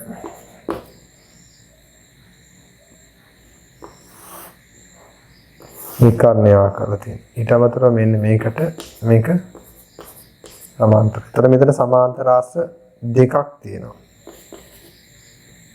එකක් තමයි ABCD සමාන්තර ආස්සය. අනිත් එක තමයි BCED සමාන්තර ආස්සය. මොකද මේ දෙන්නත් සමාන්තරයි මේ දෙන්නත් සමාන්තරයි. ඒතකොට එකම ආධාරකය හා එකම සමාන්තර රේඛා අතර පිහිටි සමාන්තර ආස්සත් වර්ගඵලයෙන් සමාන වෙනවා ත්‍රිකෝණත් වර්ගඵලයෙන් සමාන වෙනවා. දීලා තියෙනවා මෙහෙම කරුණු ටිකක්. ABCD සමාන්තර ආස්සයේ වර්ගඵලය ABCD සමාන්තර ආස්සයේ වර්ගඵලය වර්ග සෙන්ටිමීටර 1යි කියලා දීලා තියෙනවා. මෙන්න මේ සමාන්තර ආස්සයේ වර්ගඵලයේ වර්ග සෙන්ටිමීටර 1ක් නම් අහනවා ACE ත්‍රිකෝණයේ වර්ගඵලය ACE මෙන්න මේ ත්‍රිකෝණයේ වර්ගඵලය කීයද කියලා. හරි ලේසියව හොයන්න. එතකොට පුතේ මේ ACE ත්‍රිකෝණය ගත්තයින් පස්සේ ACE ත්‍රිකෝණය මෙන්න මේ කොටස එක කොටසක් මේ කොටස එක කොටසක්. එතකොට මෙන්න මේ කොටස් දෙකෙන් තමයි මේ ත්‍රිකෝණය සම්බන්ධ වෙලා තියෙන්නේ. මේ සම්පූර්ණ ත්‍රිකෝණය කියලා කියන්නේ මෙන්න මේ කොටසයි මෙන්න මේ කොටසයි. දැන් අපිට පුළුවන් මෙන්න මෙහෙම දෙයක් කරන්න. අපිට පුළුවන් ලියන්න මේ ත්‍රිකෝණය මම කොටස් දෙකකට වෙන් කළා. මේ අහන ත්‍රිකෝණය කොටස් දෙකකට වෙන් කළා. එකක් තමයි පුතේ මෙන්න මේ කොටස. අනිත් එක මෙන්න මේ කොටස. එතකොට තියෙනවා පුතේ ප්‍රමේයක් එකම ආධාරකය හා එකම සමාන්තර රේඛා අතර පිහිටි සමාන්තර ආසත් වර්ගඵලයෙන් සමානයි. එකම ආධාරකය හා එකම සමාන්තර රේඛා අතර පිහිටි ත්‍රිකෝණත් වර්ගඵලයෙන් සමානයි. ඒ වගේම තව විශේෂ ප්‍රමේයක් තියෙනවා. එකම ආධාරකය හා එකම සමාන්තර රේඛා අතර පිහිටි ත්‍රිකෝණයක වර්ගඵලය සමාන්තර රාශියක වර්ගඵලයෙන් අඩක් කියලා. එතකොට පුතේ අපි ගත්තොත් මෙන්න මේ ADC ත්‍රිකෝණයේ වර්ගඵලය ගත්තොත් මේ ADC ත්‍රිකෝණයේ වර්ගඵලය ගත්තොත් මෙන්න මේ ABCD ගෙන් භාගයයි ABCD සමාන්තර රාශියේ වර්ගඵලය. එතකොට ඔකට ප්‍රමේය ලියනවා නම් සමාන්තර රාශියක වර්ගඵලය ත්‍රිකෝණයේ වර්ගඵලය සමාන්තර රාශියේ වර්ගඵලයෙන් අඩයි. නැත්නම් පුතේ මේක තව ක්‍රමයකටත් ගන්න පුළුවන්. මෙන්න මේකේ වර්ගඵලය ඕන නම් පුතාලට තව හේතුවකින් ගන්න පුළුවන්. මොකද සමාන්තර රාශියක විකර්ණ මගින් වර්ගඵලයේ සමච්ඡේදනය. ඒ නිසා පුතේ මේ විකර්ණය මගින් මේ වර්ගඵලයට මේ වර්ගඵලය සමානයි කියන හේතුව ගන්නත් පුළුවන්. ඕනම සමාන්තර රාශියක් විකර්ණයක යා කරපුවම දෙපැත්ත සමානයි. ඒ වගේම DEC ත්‍රිකෝණයේ වර්ගඵලය මේ DEC ත්‍රිකෝණයේ වර්ගඵලය වෙන්නේ පුතේ සමාන්තර රාශියෙන් භාගය කාගෙන්ද? මෙන්න මේ සමාන්තර රාශියෙන් භාගය. ඒ කියන්නේ කාගෙන්ද? BCED කින් භාගය. භාගයයි BCED. එතකොට මෙයාගෙන් භාගය නිසා මේකේ වර්ගඵලය වෙන්නේ මේ සමාන්තර රාශියෙන් භාගය. එතකොට ඕන මෙතන ලියන්න පුළුවන් පුතේ මේක සමානයි මේක වෙනකොට මේකෙන් භාගයක් වෙනකොට කොච්චරද? වර්ග සෙන්ටිමීටර භාගයයි. එතකොට කොහොමද එකම ආධාරකය හා එකම සමාන්තර රේඛා අතර පිහිටි මේ සමාන්තර රාශියට වර්ගඵලයෙන් සමානයි මේ සමාන්තර රාශිය. මොකද එකම ආධාරකය මෙන්න මෙයා. BC ආධාරකය හා එකම සමාන්තර රේඛා අතර පිහිටි නම් මෙන්න මේ සමාන්තර රාශියේ වර්ගඵලය මේකේ වර්ගඵලය සමානයි. මේකේ වර්ගඵලයත් කොච්චරද? සමාන්තර රාශියේ වර්ගඵලය වර්ග සෙන්ටිමීටර 1යි කියවනේ මේක 1යි නම් මේ ත්‍රිකෝණයේ වර්ගඵලයකින් භාගය. ඔය ප්‍රතිඵල දෙකම එකතු කළොත් තියෙන්නේ මොකද්ද? මේ ප්‍රතිඵල දෙකම එකතු කළොත් තියෙනවා ACE මේ දෙන්නම එකතු කළොත් තියෙන්නේ ACE ත්‍රිකෝණය. ඒ නිසා AC ත්‍රිකෝණය කියලා කියන්නේ භාගය එකතු කළොත් වර්ග සෙන්ටිමීටර 1යි. ඉතින් ඕක ලොකු විස්තරයක් ඕනේ. කෙටි ප්‍රශ්න පත්‍රයේදී පුළුවන් තරම් කෙටියෙන් හදුවට කමක් නැහැ. හැම වෙලේම පුතේ මෙන්න මේ අහන්නේ මේ ලොකු ත්‍රිකෝණයේ වර්ගඵලය කීයද කියලා. ඉතින් ලොකු ත්‍රිකෝණයේ වර්ගඵලය අපි කඩා ගන්නවා මෙන්න මේ පොඩි ත්‍රිකෝණයේ වර්ගඵලය මේ සමාන්තර රාශියෙන් භාගයයි. ඉතින් සමාන්තර රාශියේ වර්ගඵලය වර්ග සෙන්ටිමීටර 1 නම් ඒකෙන් භාගයක් වෙන වර්ග සෙන්ටිමීටර භාගයක් වෙනවා මේ ටික. එතකොට මේ සමාන්තර රාශි දෙක වර්ගඵලයෙන් සමාන නෙමෙයි. මෙන්න ආධාරකය මේ ආධාරකය හා එකම සමාන්තර රේඛා දින මෙන්න මේ සමාන්තර රාශි වර්ගඵලය මේ සමාන්තර රාශි වර්ගඵලයට සමානයි. ඒ නිසා සමාන්තර රාශියක වර්ගඵලයේ වර්ග සෙන්ටිමීටර 1 නම් පුතේ ත්‍රිකෝණයේ වර්ගඵලය වෙන්නේ එකකින් භාගයක්. එතකොට මෙන්න මේක විකර්ණ මගින් වර්ගඵලයේ සමච්ඡේදය නිසා මේ සමාන්තර රාශියෙන් භාගයයි මේ ත්‍රිකෝණය. ඒ වගේම මේ ත්‍රිකෝණය ගත්තයින් පස්සේ මෙන්න මේ සමාන්තර රාශියෙන් භාගයයි. ඒකට සමාන්තර රාශියෙන් භාගයක් කියන්නේ වර්ග සෙන්ටිමීටර භාගය වෙනවා. ඉතින් මේ දෙක එකතු කරපුවාම ලැබෙනවා එකක්. ඒක සරල ගානක්. 24ක් ජ්‍යාමිතික ගැටලුවක්.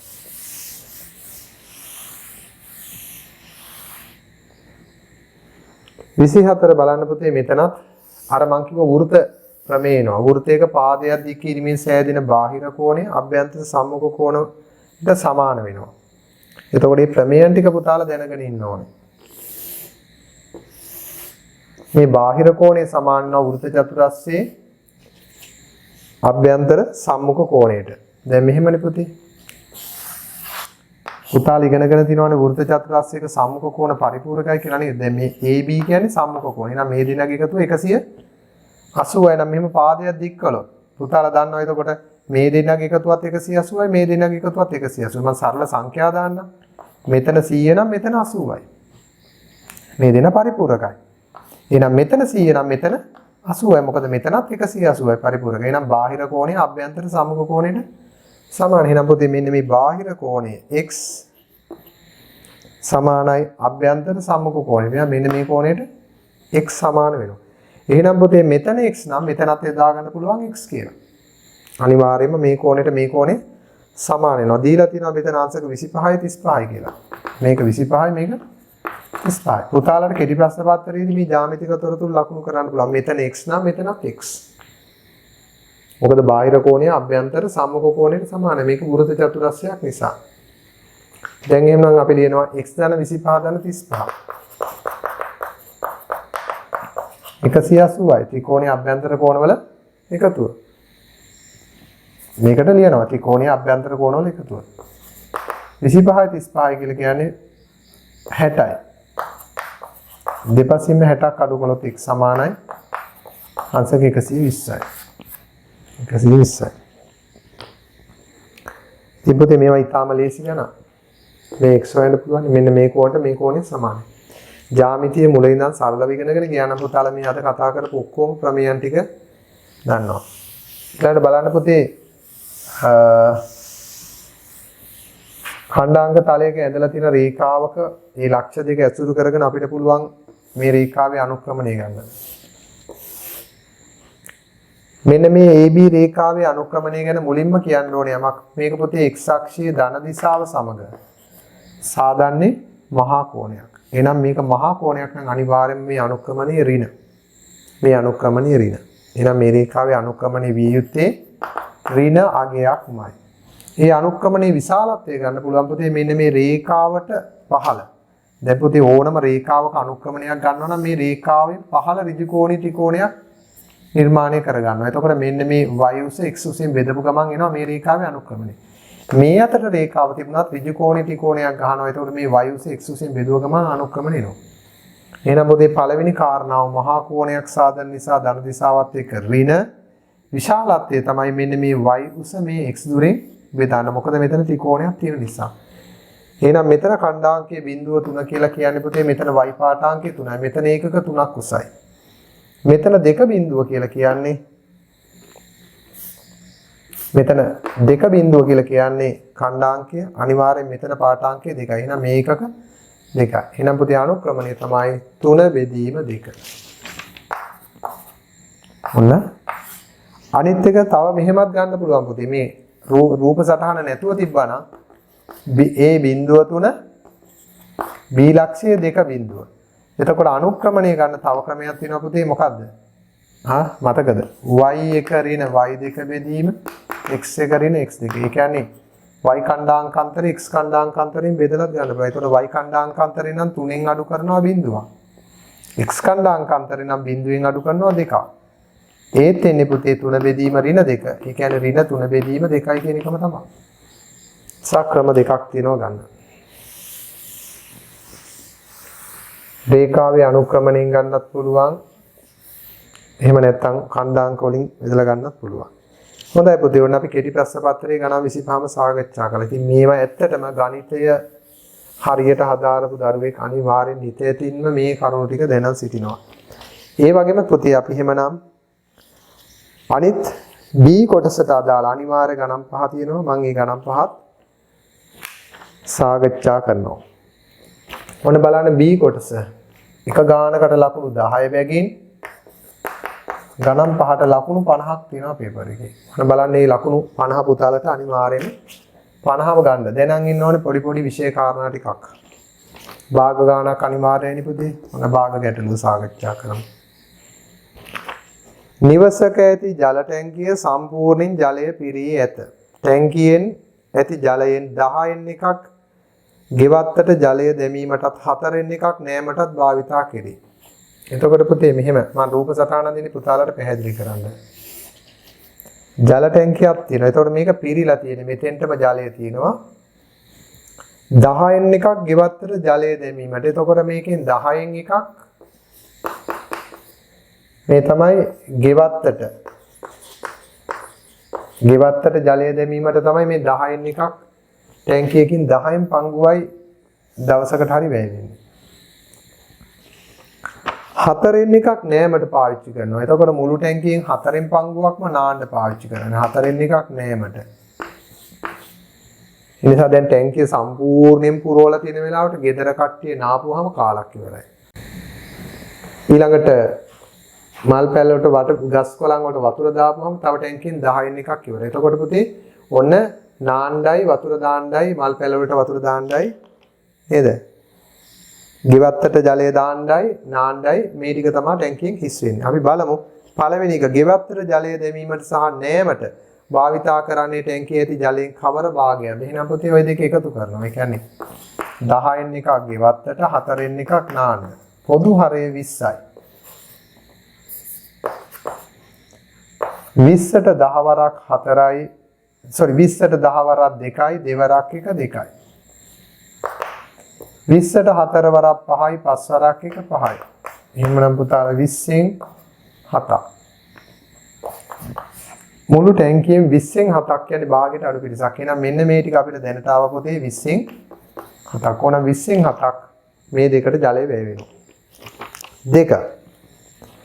ඊළඟට කියනවා ටැංකියේ ඉතිරි වන ජලයෙන් 13න් 4ක් ඇඳුම් සේදීමට. එතකොට පොතේ මේ ටැංකියේ කොච්චරක් තව ඉතුරුද? 20න් 7ක් ගියපුවාම තව ඉතුරුයි නේද 20න් 13ක්. තව ඉතුරුයි ටැංකිය 20න් 13ක්. අන්නේ 20න් 13න් 4ක්. එතකොට මෙන්න මේ ඉතිරි ටිකනේ මේක තමයි ඉතිරි. මේ ඉතිරි ටිකෙන් මෙයාගෙන් 13න් 4ක්. එතකොට මේකෙන් 13න් 4ක් කියලා කියන්නේ පුතේ මේ 20න් 13න් 4ක්. තමයි රෙදි සේදීමට ඇඳුම් සේදීමට මම මේක ලියනවා ඇඳුම් සේදීමට. මෙන්න ඇඳුම් සේදීමට පාවිච්චි කළේ අර ඉතිරියෙන් 13න් 4යි. එහෙනම් අහනවා ඇඳුම් සේදීමට භාවිතා කරන්නේ සම්පූර්ණ පිරියේති ටැංකියෙන් කවර භාගයක්ද? එතකොට ඒකට උත්තරේ තමයි පුතේ අර ඉතිරි තියෙන දැන් 20න් 7ක් ගියපුවාම තව ටැංකියෙන් 20න් 13ක් නිතුරු. අන්නේ 20න් 13න් 4යි. 13ට 13 කැපෙනවා 24න් කැපුණාම පස්සේ පුතේ 5න් 1යි. එහෙනම් මුළු ටැංකියෙන් 5න් එකක් යනවා ඇඳුම් හොදන්න. දැන් හරිනේ. 10න් එකක් වත්තට වතුර දානවා 4න් එකක් නානවා. අර ඉතිරියෙන් 13න් 4ක් කියන්නේ මුළු ටැංකියේ පරිමාවෙන් නම් 5න් එකක්. මුළු ටැංකියේ පරිමාවෙන් 5න් එකක්. අපි ඊළඟට බලමු 3. දැන් ටැංකියේ කවර භාගයක් ජලය පිරී තිබීදයි සොයන්න. එතකොට පුතේ දැන් ටැංකියේ තියෙන ජල පරිමාව හොයන්න මහා අමාරු ක්‍රමයක් තියෙනවා. අමාරු ක්‍රමය තමයි මුළු ටැංකියේ උස් ඒකක එකක් කියලා අරගෙන මේ කොටසයි තුනම එකතු කරලා අඩු කරන එක. බලන්න ඒකට මහා කාලයක් යනවා. මේ බලන්න. දැන් පුතාලා සම්පූර්ණ එකේ මේ ක්‍රමයට හදන්න එපා. මම කෙටි ක්‍රමයක් කියලා දෙනවා. දැන් මේ සම්පූර්ණ එකෙන් මේ පරිභෝජනය කරපු තුනම අඩු කරනවා. හැබැයි පුතේ දැනට මේ දෙක එකතුව 20න් 7ක් කියලා තියෙනවනේ. ඒ නිසා 20න් 7ක් කොහොමත් අඩු කරනවා. 20න් 7ක් කියන්නේ නෑමටයි වත්තට දාන්නයි. තව අපි හොයාගත්තනේ ටැංකියෙන් 5න් එකක් කියලා. එහෙනම් ඔන්න ඔය දෙක එකතු කළා සම්පූර්ණයෙන් අඩු කළත් ලැබෙනවා ටැංකියෙන් කොච්චරක් ඉතුරුද කියලා. ඉතින් කොච්චර දුක් විඳින්න නැතුව පුතේ එක සැරේ ගන්න ක්‍රමයකුත් තියෙනවා. මේ විදිහට ගත්ත කෙනා මොකද කරන්නේ? පොදු හරය 20යි 20ට 20 වරක් 1යි 1 වරක් 7යි. 20ට 5 වරක් 4යි 4 වරක් 1 4යි. ඉතින් මෙහෙම අඩු කර කෙනා මෙතන අඩු කරනවා 20න් 11. 20න් 11ක් කියලා කියන්නේ පුතේ 20න් 9යි කියලා හදලා ගන්නවා. ඉතින් වැරද්දක් නැහැ. මේ පරිභෝජනයයි මේ දෙකේම එකතු 20න් 7 නිසා 20න් 7කුත් තව 5න් එකක් නේ රෙදි සෝදන්න. අන්න ඒ දෙක එකතු කළා සම්පූර්ණයෙන් අඩු කළා. හැබැයි පුතේ මෙහෙම අරගන්න 20න් 9ම ගන්න තව ක්‍රමයක් තියෙනවා. මොකක්ද ඒ ක්‍රමය? දැන් ටැංකියේ ඉතුරු වුණානේ 20න් 13. ඉතුරු වුණා 20න් 13. මේ දෙකටම ගියාට පස්සේ තව ඉතුරු වුණානේ 20න් 13. ඔය 20න් 13නුත් 13න් 4ක පංගුවක් තමයි රෙදි සෝදන්න ගත්තේ. මේ ඉතුරු වෙච්ච ටිකෙනුත් 13න් 4යි. එහෙනම් තවත් ටැංකිය ඉතුරුලා තියෙන පුතේ 13න් 4 අනිත් භාගය මොකද්ද? මේ ඉතුරු වෙච්ච ප්‍රමාණයෙන් 13න් 4ක් නේ රෙදි සෝදන්න ගත්තා. 13න් 4ක් රෙදි හොදපුවාම ඉතුරු වෙච්ච ප්‍රමාණයෙන් තව 13න් 9ක්. එහෙනම් මේකෙන් 13න් 9ක්. හරිනේ. මේ ඉතුරු වෙච්ච පරිමාවෙන් 13න් 4 පංගුවයි ගත්තේ. ඇඳුම් සෝදන්න. එහෙනම් ඉතුරු වෙන්නේ තව එකෙන් 13න් 9ක පංගුවක්. ඉතින් පුතේ මෙතන සුරු කළත් පුතාලට එකවරම ගන්න පුළුවන් 20න් 9. කොයි ක්‍රමෙන් හැදුවත් මේ උත්තරේ ගන්න තමයි වග බලා ගන්න ඕනේ. ඊළඟට මොකද්ද 4 වෙනි ප්‍රශ්නය? අපි බලමු තව පොඩි කාරණාවක් කියනවා. තවත් ජලය ලීටර 500ක් මුළු තැන් ගිහි අවශ්‍යතාව සඳහා භාවිතා කළ විට ටැංකියෙන් 4න් එකක් ඉතුරු වෙනවලු. එහෙනම් පුතේ මෙන්න මේ ටිකේනොත් තව මුළු තැන්ගේ කියන්නේ කොස්සිය. ඉතින් කොස්සිය උයන පිහන සෝදන කටයුතු වලට මුළු ටැංකියෙන් මේකෙන් ලීටර 500ක් මේකෙන් ලීටර 500ක් වියදම් වුණාම තව හරියටම ටැංකියෙන් කාලක් ඉතුරු වෙනවලු. එහෙනම් පුතේ දැනට අපිට මේ ඉතුරු වෙලා තිබිච්ච ප්‍රමාණය කොච්චරද? 29ක් නේ මුළු ටැංකියෙන් 29ක් තමයි අවසානයේදී ඉතුරුලා තියෙන්නේ. හැබැයි ඒකෙන් ලීටර 500ක් මුළු තැන් ගෙට ගත්තාම තව ඉතුරු වෙන ටැංකියෙන් කාලක්. එහෙනම් මුළු තැන් ගෙට ගිය කොටස එහෙනම් මුළු තැන් ගෙට ගිය කොටස අපි හොයාගත්තා නම් මෙන්න මේ කොටස අන්න ඒකට අදාළ භාගය තමයි ලීටර 500. එහෙනම් පුතේ මෙන්න මේ චූටි කොටස හොයා ගන්න ඕනේ. එහෙනම් මුළු තැන් කොට මම ওই කොටස ගන්නම් x කියලා. මුළු ටැංකියේ මුළු තැන් ගෙට ගිය කොටස x කියලා ගන්නවා. එහෙනම් x කියන කොටස හොයන්නේ ටැංකියේ තිබුණ දැන් ඉතුරු වෙලා 29ක් 29න් අඩු කරගන්න 4න් එකක්. එතකොට මේක සුළු කළොත් උත්තරේ කීයද? පොදු හරය 20යි. 20ට 20 වරක් 1යි 1 වරක් 9 9යි 20ට 4 වරක් 5යි 5 වරක් 1 5යි. එහෙනම් 20න් 9න් 5ක් කියන්නේ 4යි 4යි 4 වරක් 5යි නම් ටැංකියෙන් තව 5න් එකක් තමයි මුළු ටැංකියට වියදම් වෙලා තියෙන්නේ. එහෙනම් මේ කොටස කියලා කියන්නේ මුළු ටැංකියෙන් 5න් එකක්. 20න් 9කින් 4න් එකක් අඩු කළොත් මේ කොටස කියන්නේ 5න් එකක්. එහෙනම් 5න් එකක් ලීටර 500යි. එහෙනම් අහනවා ටැංකියේ ධාරිතාව අන්තිමට. ඒ නිසා පුතේ ටැංකියෙන් 5න් එකක් කොච්චරද? 5න් එකක් කියලා කියන්නේ මුළු ටැංකියට ගිය ටිකනේ. එහෙනම් 5න් පංගුවක් කියන්නේ ලීටර 500ක් නම් ටැංකියේ ධාරිතාව මේ වගේ 5 ගුණයක්. එහෙනම් ධාරිතාව සමාන වෙන්නේ පුතේ මේ වගේ 5න් 5ක්. ඒ කියන්නේ 500ව 5ක්. 5 වරක් 5 25යි 2500. එහෙනම් ටැංකිය 2500ක ටැංකියක්. දරුවනේ මේ භාග ගැටලු ටික බලන්න මීටත් වඩා මේ ටික සම්පූර්ණයෙන් කරගන්න ඕනේ භාග පැවරුම් ටික මම පුතාලට පහුගිය දවස්වල අපේ 10 වසරේ දරුවන්ගේ භාග පාඩම කරනකොට මම ඔයාලටත් ඒක අනිවාර්යයෙන්ම පේපර් එකත් එක්ක 11 දරුවන්ට එවන්න ඇති. මෙන්න විභාගයට එන භාග ගැටලු. ඉතින් ඒක හදනවා නම් ඒ හැම ගානකම පුතේ තියෙනවා මේ කොටසෙන් කොටස ගණනය කරන ක්‍රමය. හරිම සිම්පල් සරල ගානක්. හරි. අපි ඊළඟට ගමු විභාගයේදී ඔන්න පුතේ දැනගත යුතුයි භාග ගණනක් ලකුණු 10ක් ලබා දෙනු පිණිස එනවා ඕගොල්ලන්ට විභාගෙට. මෙන්න මෙවැනි ගානක්. ඊළඟට තියෙනවා පුතේ වෘත්ත මිනිතේ ගානකුත් සාමාන්‍ය පෙළ විභාගෙදී දැන් අලුත් නිර්දේශයට අනුව වෘත්ත මිනිතේ ගානකුත් විභාගෙදී අනිවාර්යයෙන්ම ගැටලුවක් ලෙස සම්බන්ධ කරලා විභාගෙට දෙනවා පළවෙනි ප්‍රශ්න පත්‍රයට. ඔන්න ඒකට තියෙන ගණන. මම මෙහෙන් රූප සටහන අඳින්නම්කෝ දරුවනේ. ඍජු කෝණාශ්‍රාකාර කොටසකින් සමන්විතයි කේන්ද්‍රික ඛණ්ඩයක් අංශක 45ක සම්බන්ධයි. මීටර 14යි මෙන්න මේ උස. AB CD E දත්ත මේ පමණයි. දී ඇති රූපයේ ABDE ඍජු කෝණාශ්‍රාකාර කොටසින් සහ කේන්ද්‍රික ඛණ්ඩයේ කෝණයේ අංශක 45ක් වන BCD කේන්ද්‍රික ඛණ්ඩයක ආකාර වූ කොටසකින් සෑදුණු වත්තක දල සටහනක් මෙහි BD මීටර 14ක් වේ. මෙන්න මේ ටික මීටර 14ක් වේ. හරි. 5 සමානයි 722 අරගන්න. ඊළඟට කියනවා BCD වර්ගඵලය කොච්චරද? BCD වර්ගඵලය. පළවෙනි එක තමයි BCD වර්ගඵලය. එතකොට පුතේ අපි ඔතනමනේ උත්තර ලියන්නේ වර්ගඵලය වෙන්නේ මොකද්ද? සම්පූර්ණ වෘත්තයේ වර්ගඵලය 5r වර්ග. එතකොට 5r වර්ග වෙන්නේ සම්පූර්ණ වෘත්තයේ වර්ගඵලය. මේකෙන් අංශක 45යි කියන්නේ 360න් 45යි.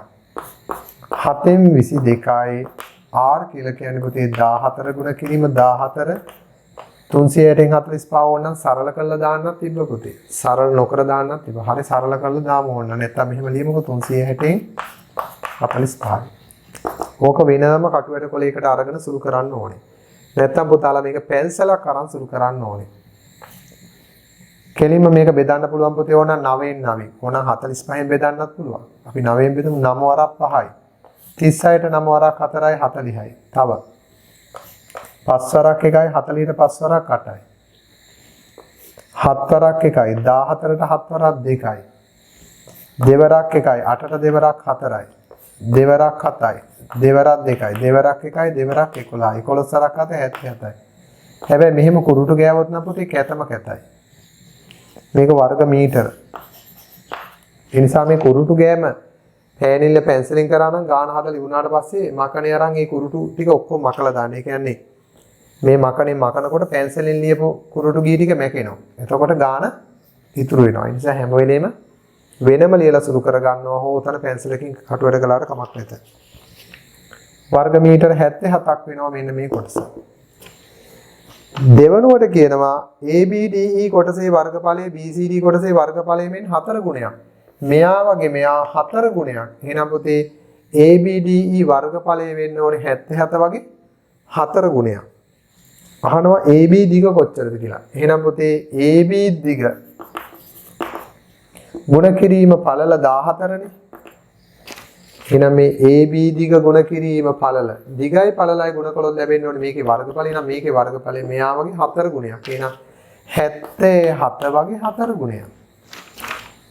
දිග AB පළල 14යි. AB 14න් ගුණ කළොත් එන්නේ මෙයා වගේ 4 ගුණයක වර්ගඵලයක්. එහෙනම් 77 වගේ 4 ගුණයක්. දැන් දෙපසම 14න් බෙදුනොත් මෙයාට මෙයා කැපිලා ගිහිල්ලා AB සමානයි. බලන්න පුතේ 7 වරක් 11යි මෙතෙන්ට. 7 වරක් 2යි. දෙවරක් 1යි දෙවරක් 2යි. 11 වරක් 2 22යි. එහෙමනම් මේ දෙක මීටර 22කින් යුක්තයි. තව පොඩ්ඩයි තියෙන්නේ පුතේ වලට. එහෙනම් බලන්න මේ දෙක මීටර 22යි. මේ දෙක මීටර 22යි. හරි. එහෙමනම් පුතේ හරි. තව කොටසක් අහනවා තුන්වෙනි කොටස. මේක දෙක.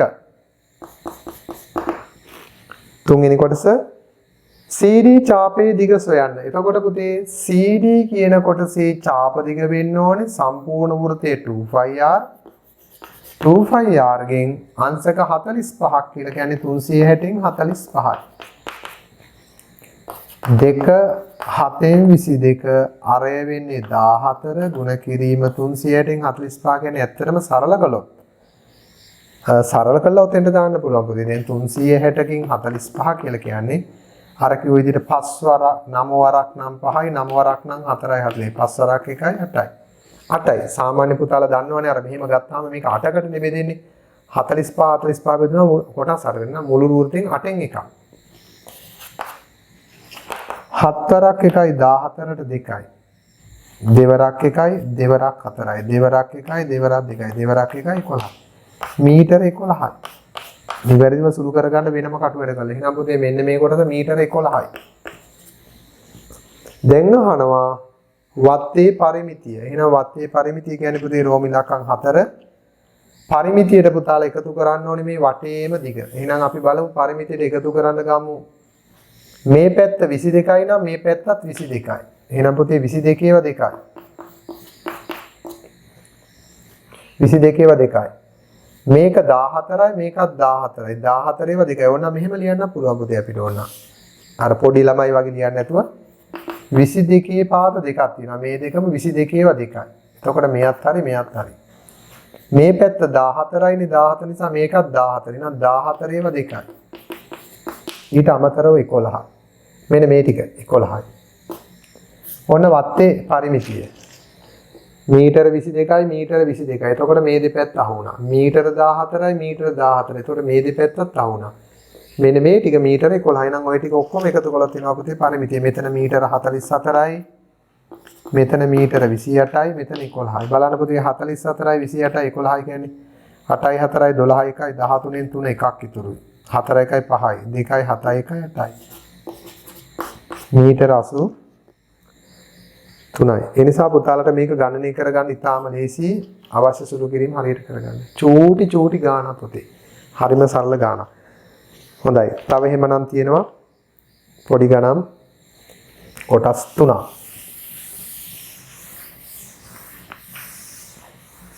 ඔයාලා මේවා 10 ශ්‍රේණියේදී මේ වෘත මිනිතේ සම්බන්ධ ගණන් ඉගෙනගෙන තියෙනවා ඇති තරම්. 10 පරිමිති වර්ගඵල. දැන් ඔන්න 10 වර්ගඵල පාඩම හෙට අනිද්දා වෙනකොට අපි පාඩමක් ඉදිරියට ගෙනියනවා. බලන්න පුතාලා ඊළඟ 3. වරුණ සතුව ඒ සමාගමේ කොටස් 100ක් තිබුණි. මුදල් වර්ෂයක් ආරම්භයේදී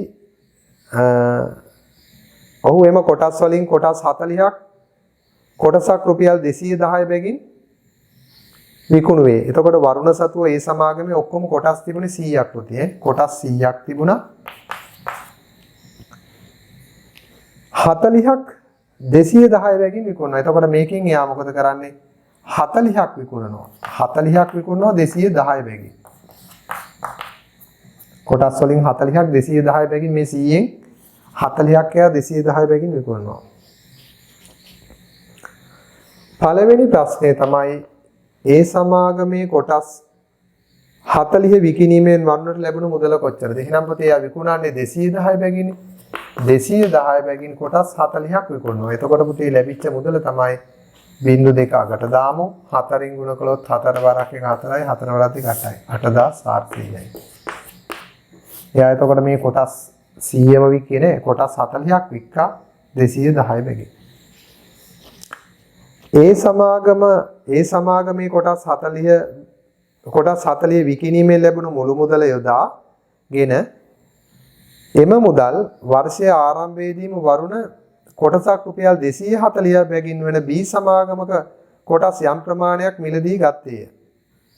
එතකොට වරුණ B සමාගමේ මිලදීගත් කොටස් ගණන කීයද? එතකොට එයා කරදේ මෙන්න මේ කොටස් ටික විකුණලා මේ A සමාගමේ තිබිච්ච කොටස් වලින් 40ක් විකුණලා ගත්ත මුදලනේ මේ මුදල අරගෙන එයා වෙන සමාගමක ගත්තලු 240 බැගින් කොටස්. එතකොට කොටස් 240 රුපියල් 240 බැගින් B සමාගමේ කොටස් යම් ප්‍රමාණයක් මිලදී ගත්තේ. එහෙනම් ගත්ත කොටස් ගාන ගන්න පුතේ මේ 8400 බෙදනවා 240න්. එතකොට මෙයා කොටස් කීයක් ගත්තද?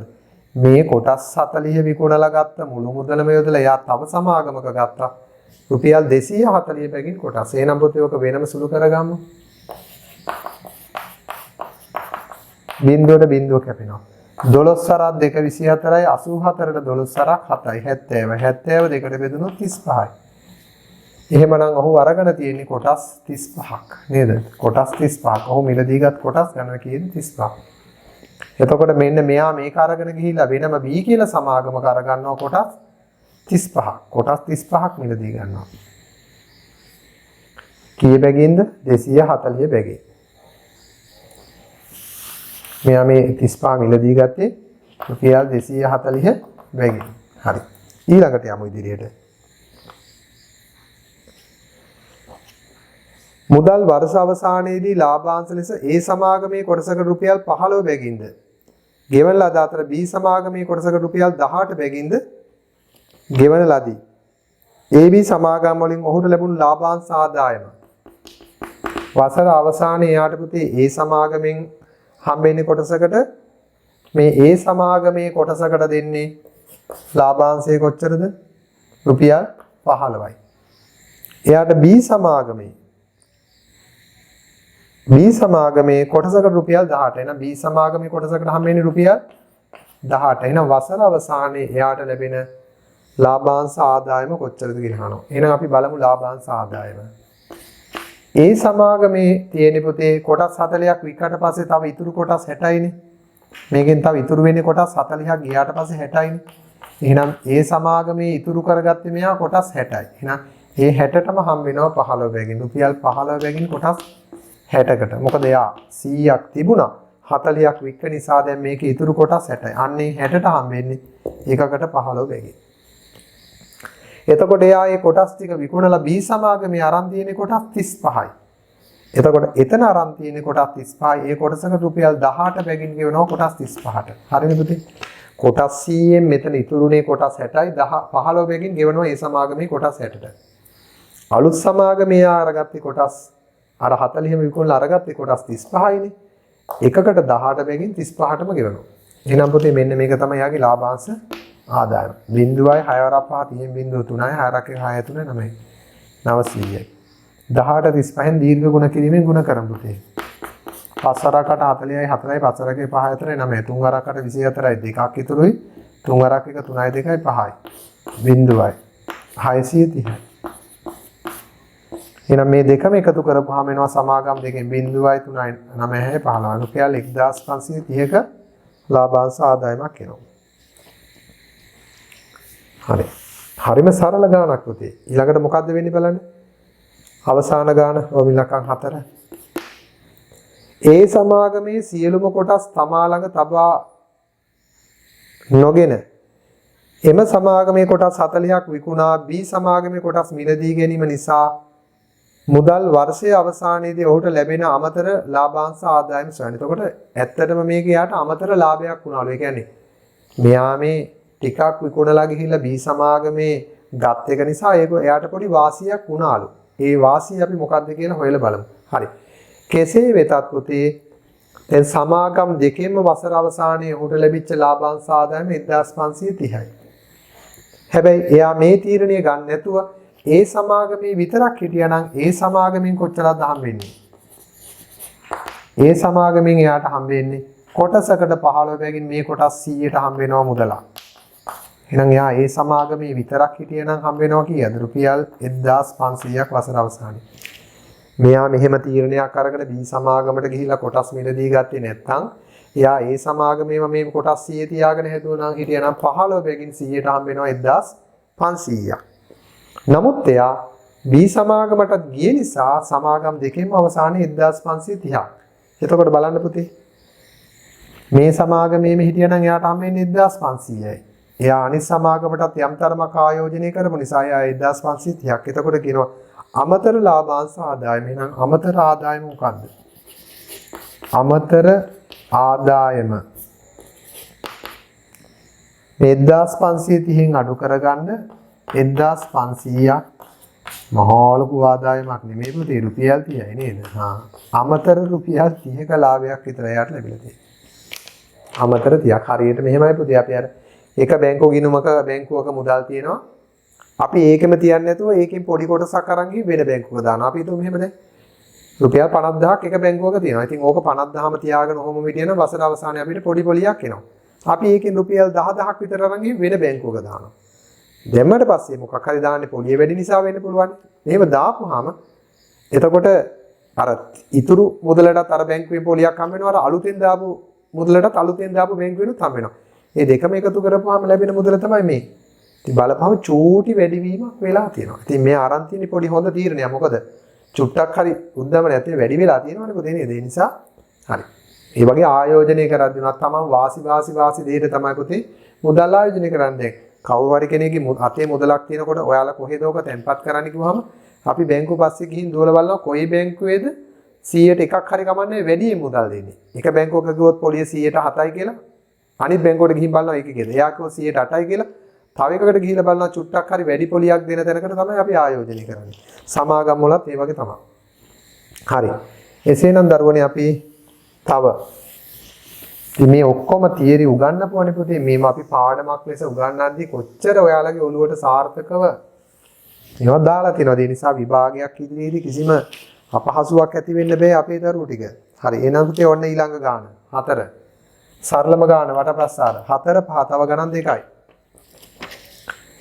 එක්තරා පාසලක 6 ශ්‍රේණියේ සෑම සිසුවෙක්ම සෞන්දර්ය විෂය සඳහා චිත්‍ර නැටුම් සංගීත යන විෂයන් තුනෙන් එක් විෂයක් පමණක් තෝරාගත යුතු වේ.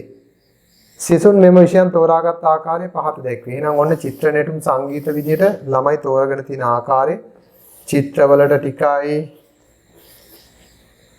නැටුම් වලටත් ඉන්නව තරමක් සංගීතකාරයෝ වැඩි ඒක වැඩි. එතකොට මෙතන තියෙනවා මෙන්න මේ කෝණයන් මෙතන දමන්න හිස්තැන් ටිකක් තියෙනවා. අපි එහෙමනම් බලමු පුතේ මේකේ පළවෙනි එක. නැටුම් තෝරාගත් ගණන චිත්‍ර තෝරාගත් ගණන මෙන් 3 ගුණයක්ද? ඔන්න අහගන්න නැටුම් තෝරාගත් සිසුන් ගණන. එතකොට නැටුම් තෝරාගත් සිසුන් ගණන චිත්‍ර වගේ 3 ගුණයක්ද? සංගීතය තෝරාගත් සිසුන් ගණන චිත්‍ර තෝරාගත් සිසුන් ගණන මෙන් 5 ගුණයක්ද වේ. එහෙමනම් පුතේ අපි ගත්තොත් මේක සිම්පල් ඒ කියලා නැටුම් තෝරාගෙන තියනවලු මේ වගේ චිත්‍ර තෝරාගත් සිසුන් ගන්න වගේ 3 ගුණයක්. එහෙනම් මේක 3යි.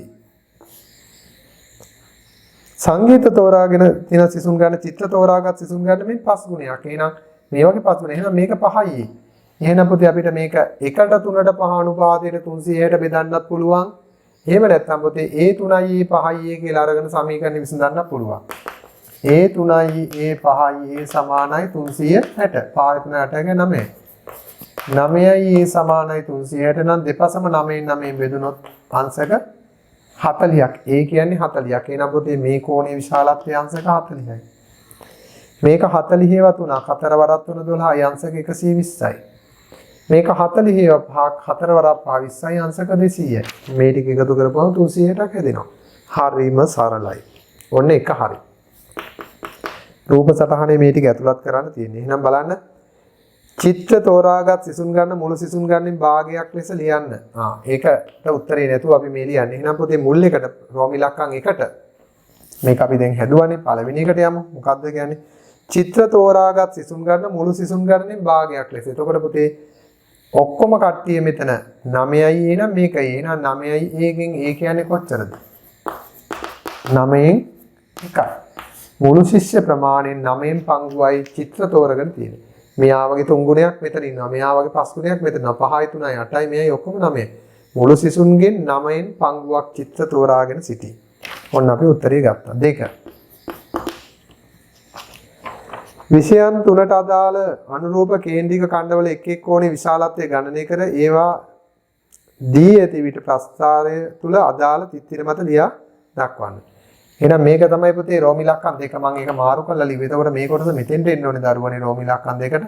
මේක ගණනය කළා මේ ප්‍රස්ථාරය ඇතුලේ දාන්න ඕනේ මේ අගයන් ටික. මේ තිත්තිර මත දාන්න ඕනේ. ඒවට වෙනම ලකුණු ලැබෙනවා. 3. දැන් අපි යමු තුන්වෙනි කොටස. මම මේක මාරු කළා. 1 මේක 2 මෙන්න 3. එතකොට 1ට අදාළ උත්තරේ 9න් 1. 2ට අදාළ ගණනය කිරීම තමයි මේ A40 සහ මේ කෝණ තුනේ අගයන් දැමීම. තුන්වෙනි එක චිත්‍ර තෝරාගත් සිසුන් ගණන 30ක්. ඔන්න පුතේ අපිට පිවිසෙන්න හොඳ දෙනවා. චිත්‍ර ගණන 30ක්. එතකොට මෙන්න මෙතන සිසුන් 30ක්. ඒ කියන්නේ ළමුන් 30ක් තමයි චිත්‍ර තෝරගෙන තිබුණේ. මුළු සිසුන් ගණන අහනවා. හරිම ලේසියි පුතේ මේ ගන්න හදන්න. එහෙනම් අපි ගමු පුතේ අංශක 40කින් සිසුන් කීයද? 30යි. අංශක 40කින් ළමුන් 30යි. ඔන්න සමානුපාතය ගොඩනගන්නේ. අංශක 40කින් පෙන්눔 කරන ළමුන් ගණන 30ක් නම් මුළු සිසුන් ගණන කියන්නේ අංශක 360කින්. එහෙනම් අංශක 360කින් නිරූපණය කරන සිසුන් ගණන ගන්න පුතාලා දන්නවද? අඹ ගෙඩි 5ක මිල දුන්නොත් 8ක මිල හොයන්නේ 5න් බෙදලා එකක් හොයලා 8න් ගුණ කරලා 8ක් වෙනවා නේද? ඒකීය ක්‍රමය. එහෙනම් පුතේ අපි කරන්න ඕනේ 30. එක අංශකයකින් හොයන්නේ මේක 40න් බෙදලා 360ට ගන්න 360න් ගුණ කරනවා.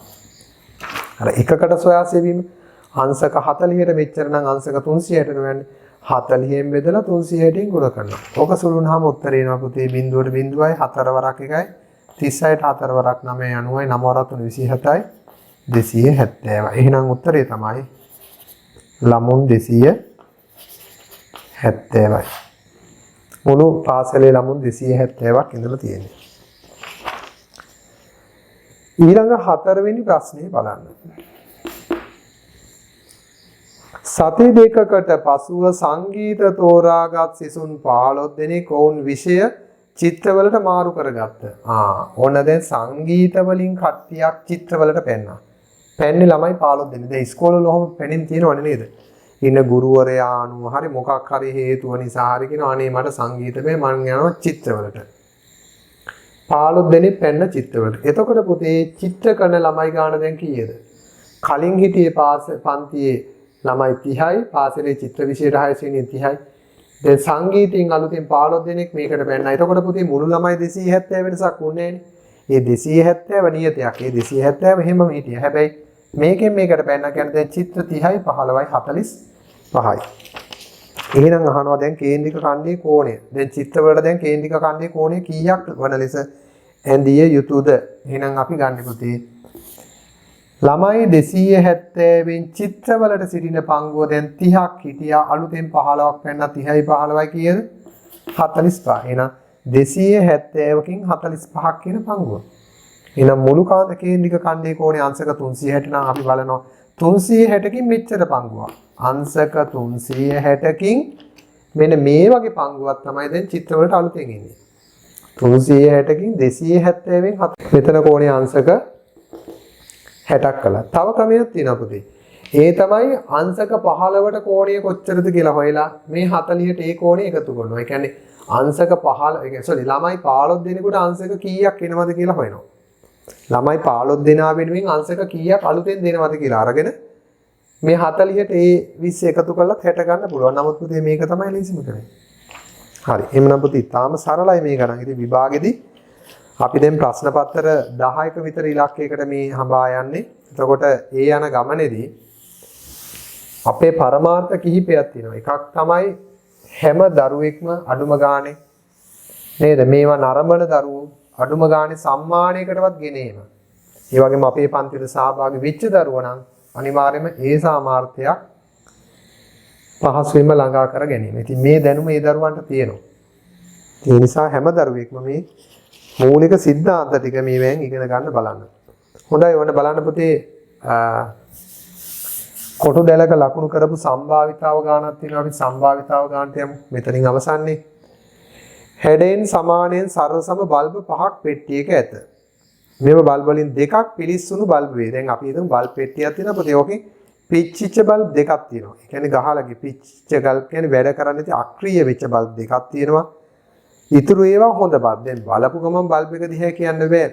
මේක පිච්චිලාද මේක හොඳද කියලා. කොහොම හරි 5ක් පෙට්ටියේ තියෙනවා. දෙකක් පිච්චිලා 3ක් හොඳ.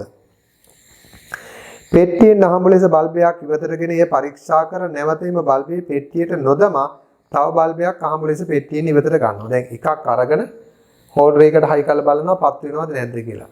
පත් උනත් නැතත් ඒකයි පෙට්ටියට දාන්න නැතුව තව පෙට්ටියෙන් බල්බයක් අරන් හයි කරලා බලනවා. අන්නේ ක්‍රියාවලිය අවසානයේ ලැබෙන නියදී අවකාශයේ දිවිය හැකි ප්‍රතිඵල මෙතන කියනවානේ. බල්බයක් ඉවතට ගැනීම පරීක්ෂණයට අදාළ නියදී අවකාශයේ දී ඇති කොටු දැලේ කතිර ලකුණු යොදා නිරූපණය කරන්න. පිලිස්සුණු බල්බයක් B හොඳ බල්බයක් G. අපි ගමු මේ bad good කියන එක. නරක නම් bad හොඳ නම් good. එතකොට මෙතන bad ඒවා දෙකක් තියෙනවා. B1 B2 good ඒවා තුනක් තියෙනවා. G1 G2 G3.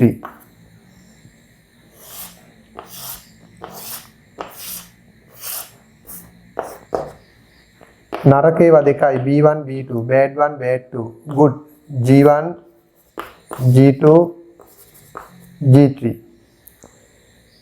මේ තමයි පළමු ඉවතට ගැනීම. මේ තමයි දෙවන ඉවතට ගැනීම. එතකොට පුතේ මෙන්න මේ විකර්ණයේ ඔස්සේ සිද්ධි ටික එනවාද? මේක ආවොත් මොකද වෙන්නේ? කියන්නේ පළවෙනි වර B1 බල්බය අරන් දෙවෙනි වරත් B1. එහෙම බෑනේ. මල්ලෙන් ඉවතට අරන් මෙයා නැවත මල්ලේට දැම්මේ නැහැ. නැවත ප්‍රතිස්ථාපනය කළේ නැති නිසා පුතේ මෙන්න මේ විකර්ණයේ දිගේ එන සිද්ධිය එන්නේ. එහෙනම් මේක එන්න බෑ. B1 B2 එන්න බෑ. පළවෙනි සැරේ B2 වෙලා දෙවෙනි සැරේ B2ම ලැබෙන්න බෑ. ඒ නිසා මේ ටික ඇරෙන්න ඉතුරු ඔක්කොම කතිර ටික එනවා.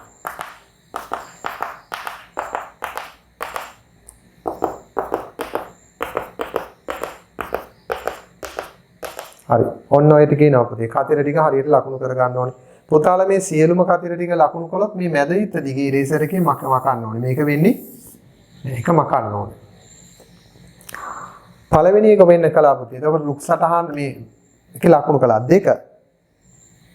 අහනවා අවම වශයෙන් එක් පිලිස්සුණු බල්බයක්වත් ඉවතට ගැනීම. එතකොට පුතේ දෙකම පිලිස්සුණු වුණාට කමන්නේ.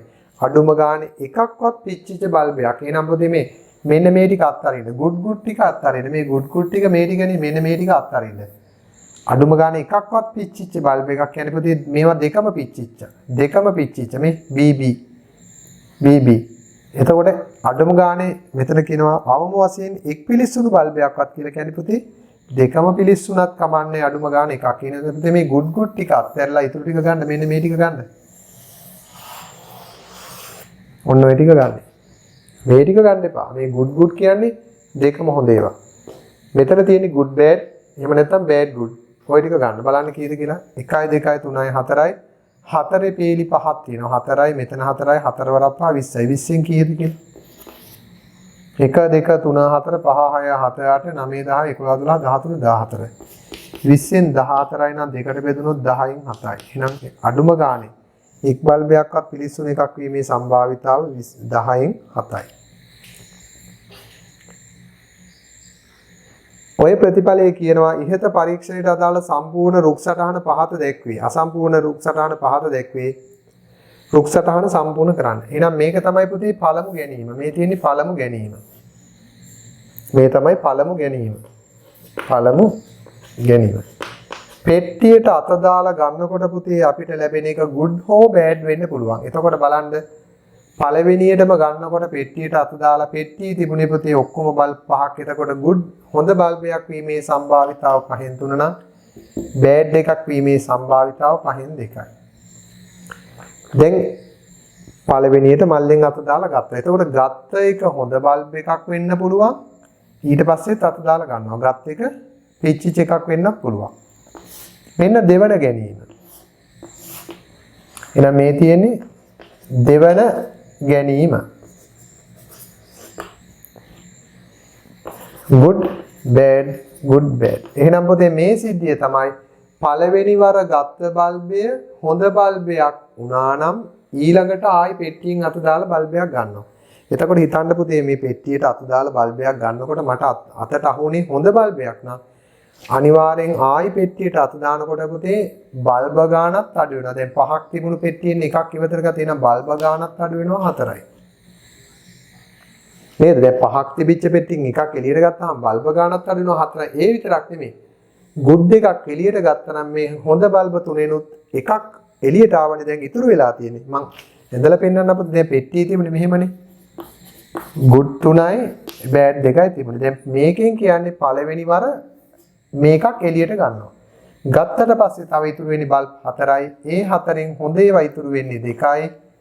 මේ 4න් බෑඩ් ඒවා ඉතුරු වෙන්නේ 2යි. එහෙනම් හොඳ ඒවත් තව 4න් 2ක් ඉතුරුයි.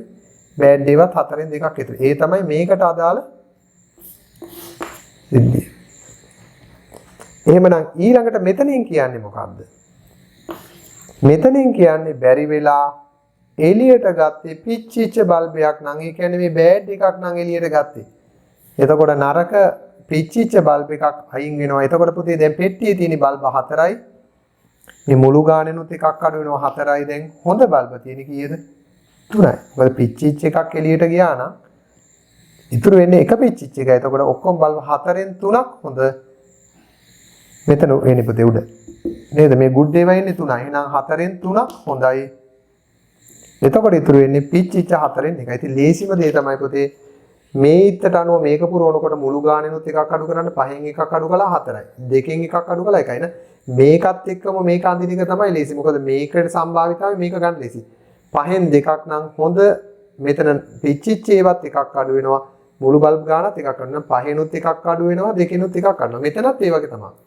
මුළු ගානෙනුත් එකක් අඩු වෙනවා. හොඳ ඒවානුත් එකක් අඩු වෙනවා. මේකේ අනුරූප සිද්ධිය මෙතන 4න් 1 අනුරූපී 4න් 2.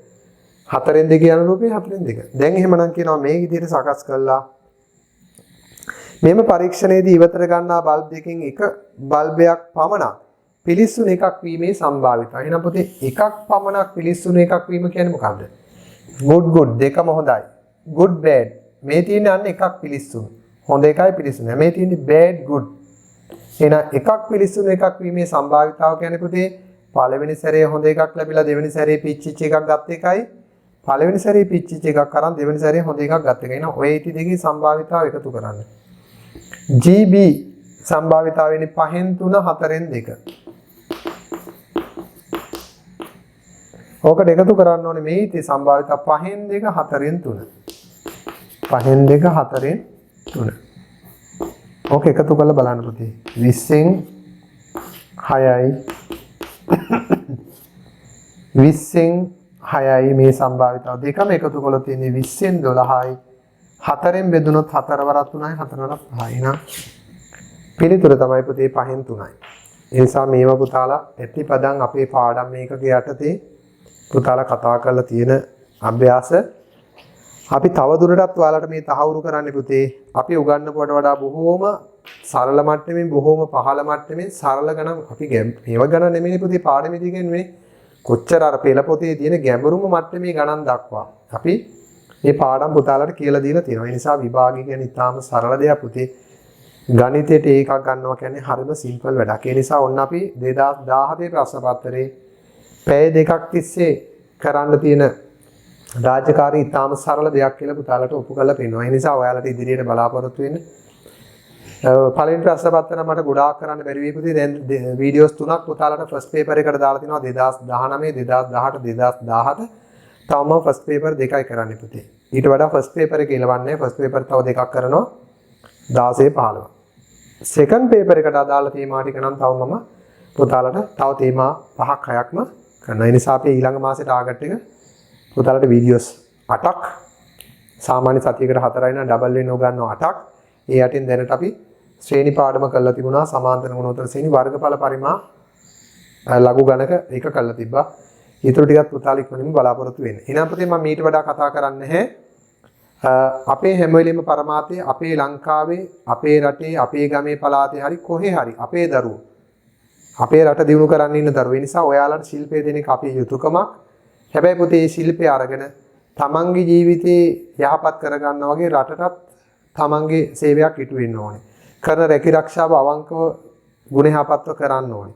ඉගෙන ගන්න එක හරියට තමන් ණය නොමී කරන්න ඕනේ. ඒ කියන්නේ තමන්ගේ දෙමව්පියෝ තමන් වෙනුවෙන් කැප වෙනවා, වෙහෙස වෙනවා. ඒ නිසා දරුවෝ ටිකක් උස්මහත් වෙච්ච ගමන් මුල ඔක්කොම අමතකයි. තමන් හැදුනේ වැඩුනේ කොහොමද? තමන් ගොඩ නැගුණේ කොහොමද? තමන්ට ගුරුවරු ශිල්පය දීලා ඔය මට්ටමට බුද්ධිමත්භාවය ඇති කළේ කොහොමද? ඔක්කොම අමතකයි. අන්න එහෙම ගුණමකු චරිත වෙන්න එපා දරුවනේ. ඒ නිසා ඔයාලට දෙමව්පියෝ ගුරුවරු අපි මේ කරන්නේ ඔයාලව හොඳ පුරවැසියෙක් වෙන්න ඕන කරන දැනුමින් පෝෂණය කරන එක. ඒ නිසා හරියට ඉගෙන ගන්න. හොඳ දරුවෙකුට මේ ශිල්පය ලැබුණා නම් මේ ගණන් මේ පාඩම් 3 4 5 ප්‍රැක්ටිස් කරලා විතරක් විභාගයට ගිහිල්ලා ගණිතය හරියට හදාලා නැති දරුවෙක් හරි අඩුම ගානේ B එකකට හරි C එකකට හරි එනවා. මේ පාඩම් ටික නැවත බලන්න. ඒ නිසා ඔයගලන්ට මේ අවස්ථාව තියෙනවා. ඉස්සරහට සරල පාඩම් ටික ඔක්කොම මම පුතේ වීඩියෝ කරලා දානවා විභාගයට කලින්. නිසා හැම වෙලේම සාමාන්‍ය පෙළ විභාගයට කලින් මම පුළුවන් උපරිමයක් ඔයාලට කරනවා. ඒකෙන් ගත යුතු උපරිම ප්‍රයෝජන අරගන්න. නිසා මට ඕගොල්ලෝ මේ වීඩියෝ එක බලලා කරන එකම ගෞරවය මම බලාපොරොත්තු වෙන එකම ගෞරවය මොකද්ද?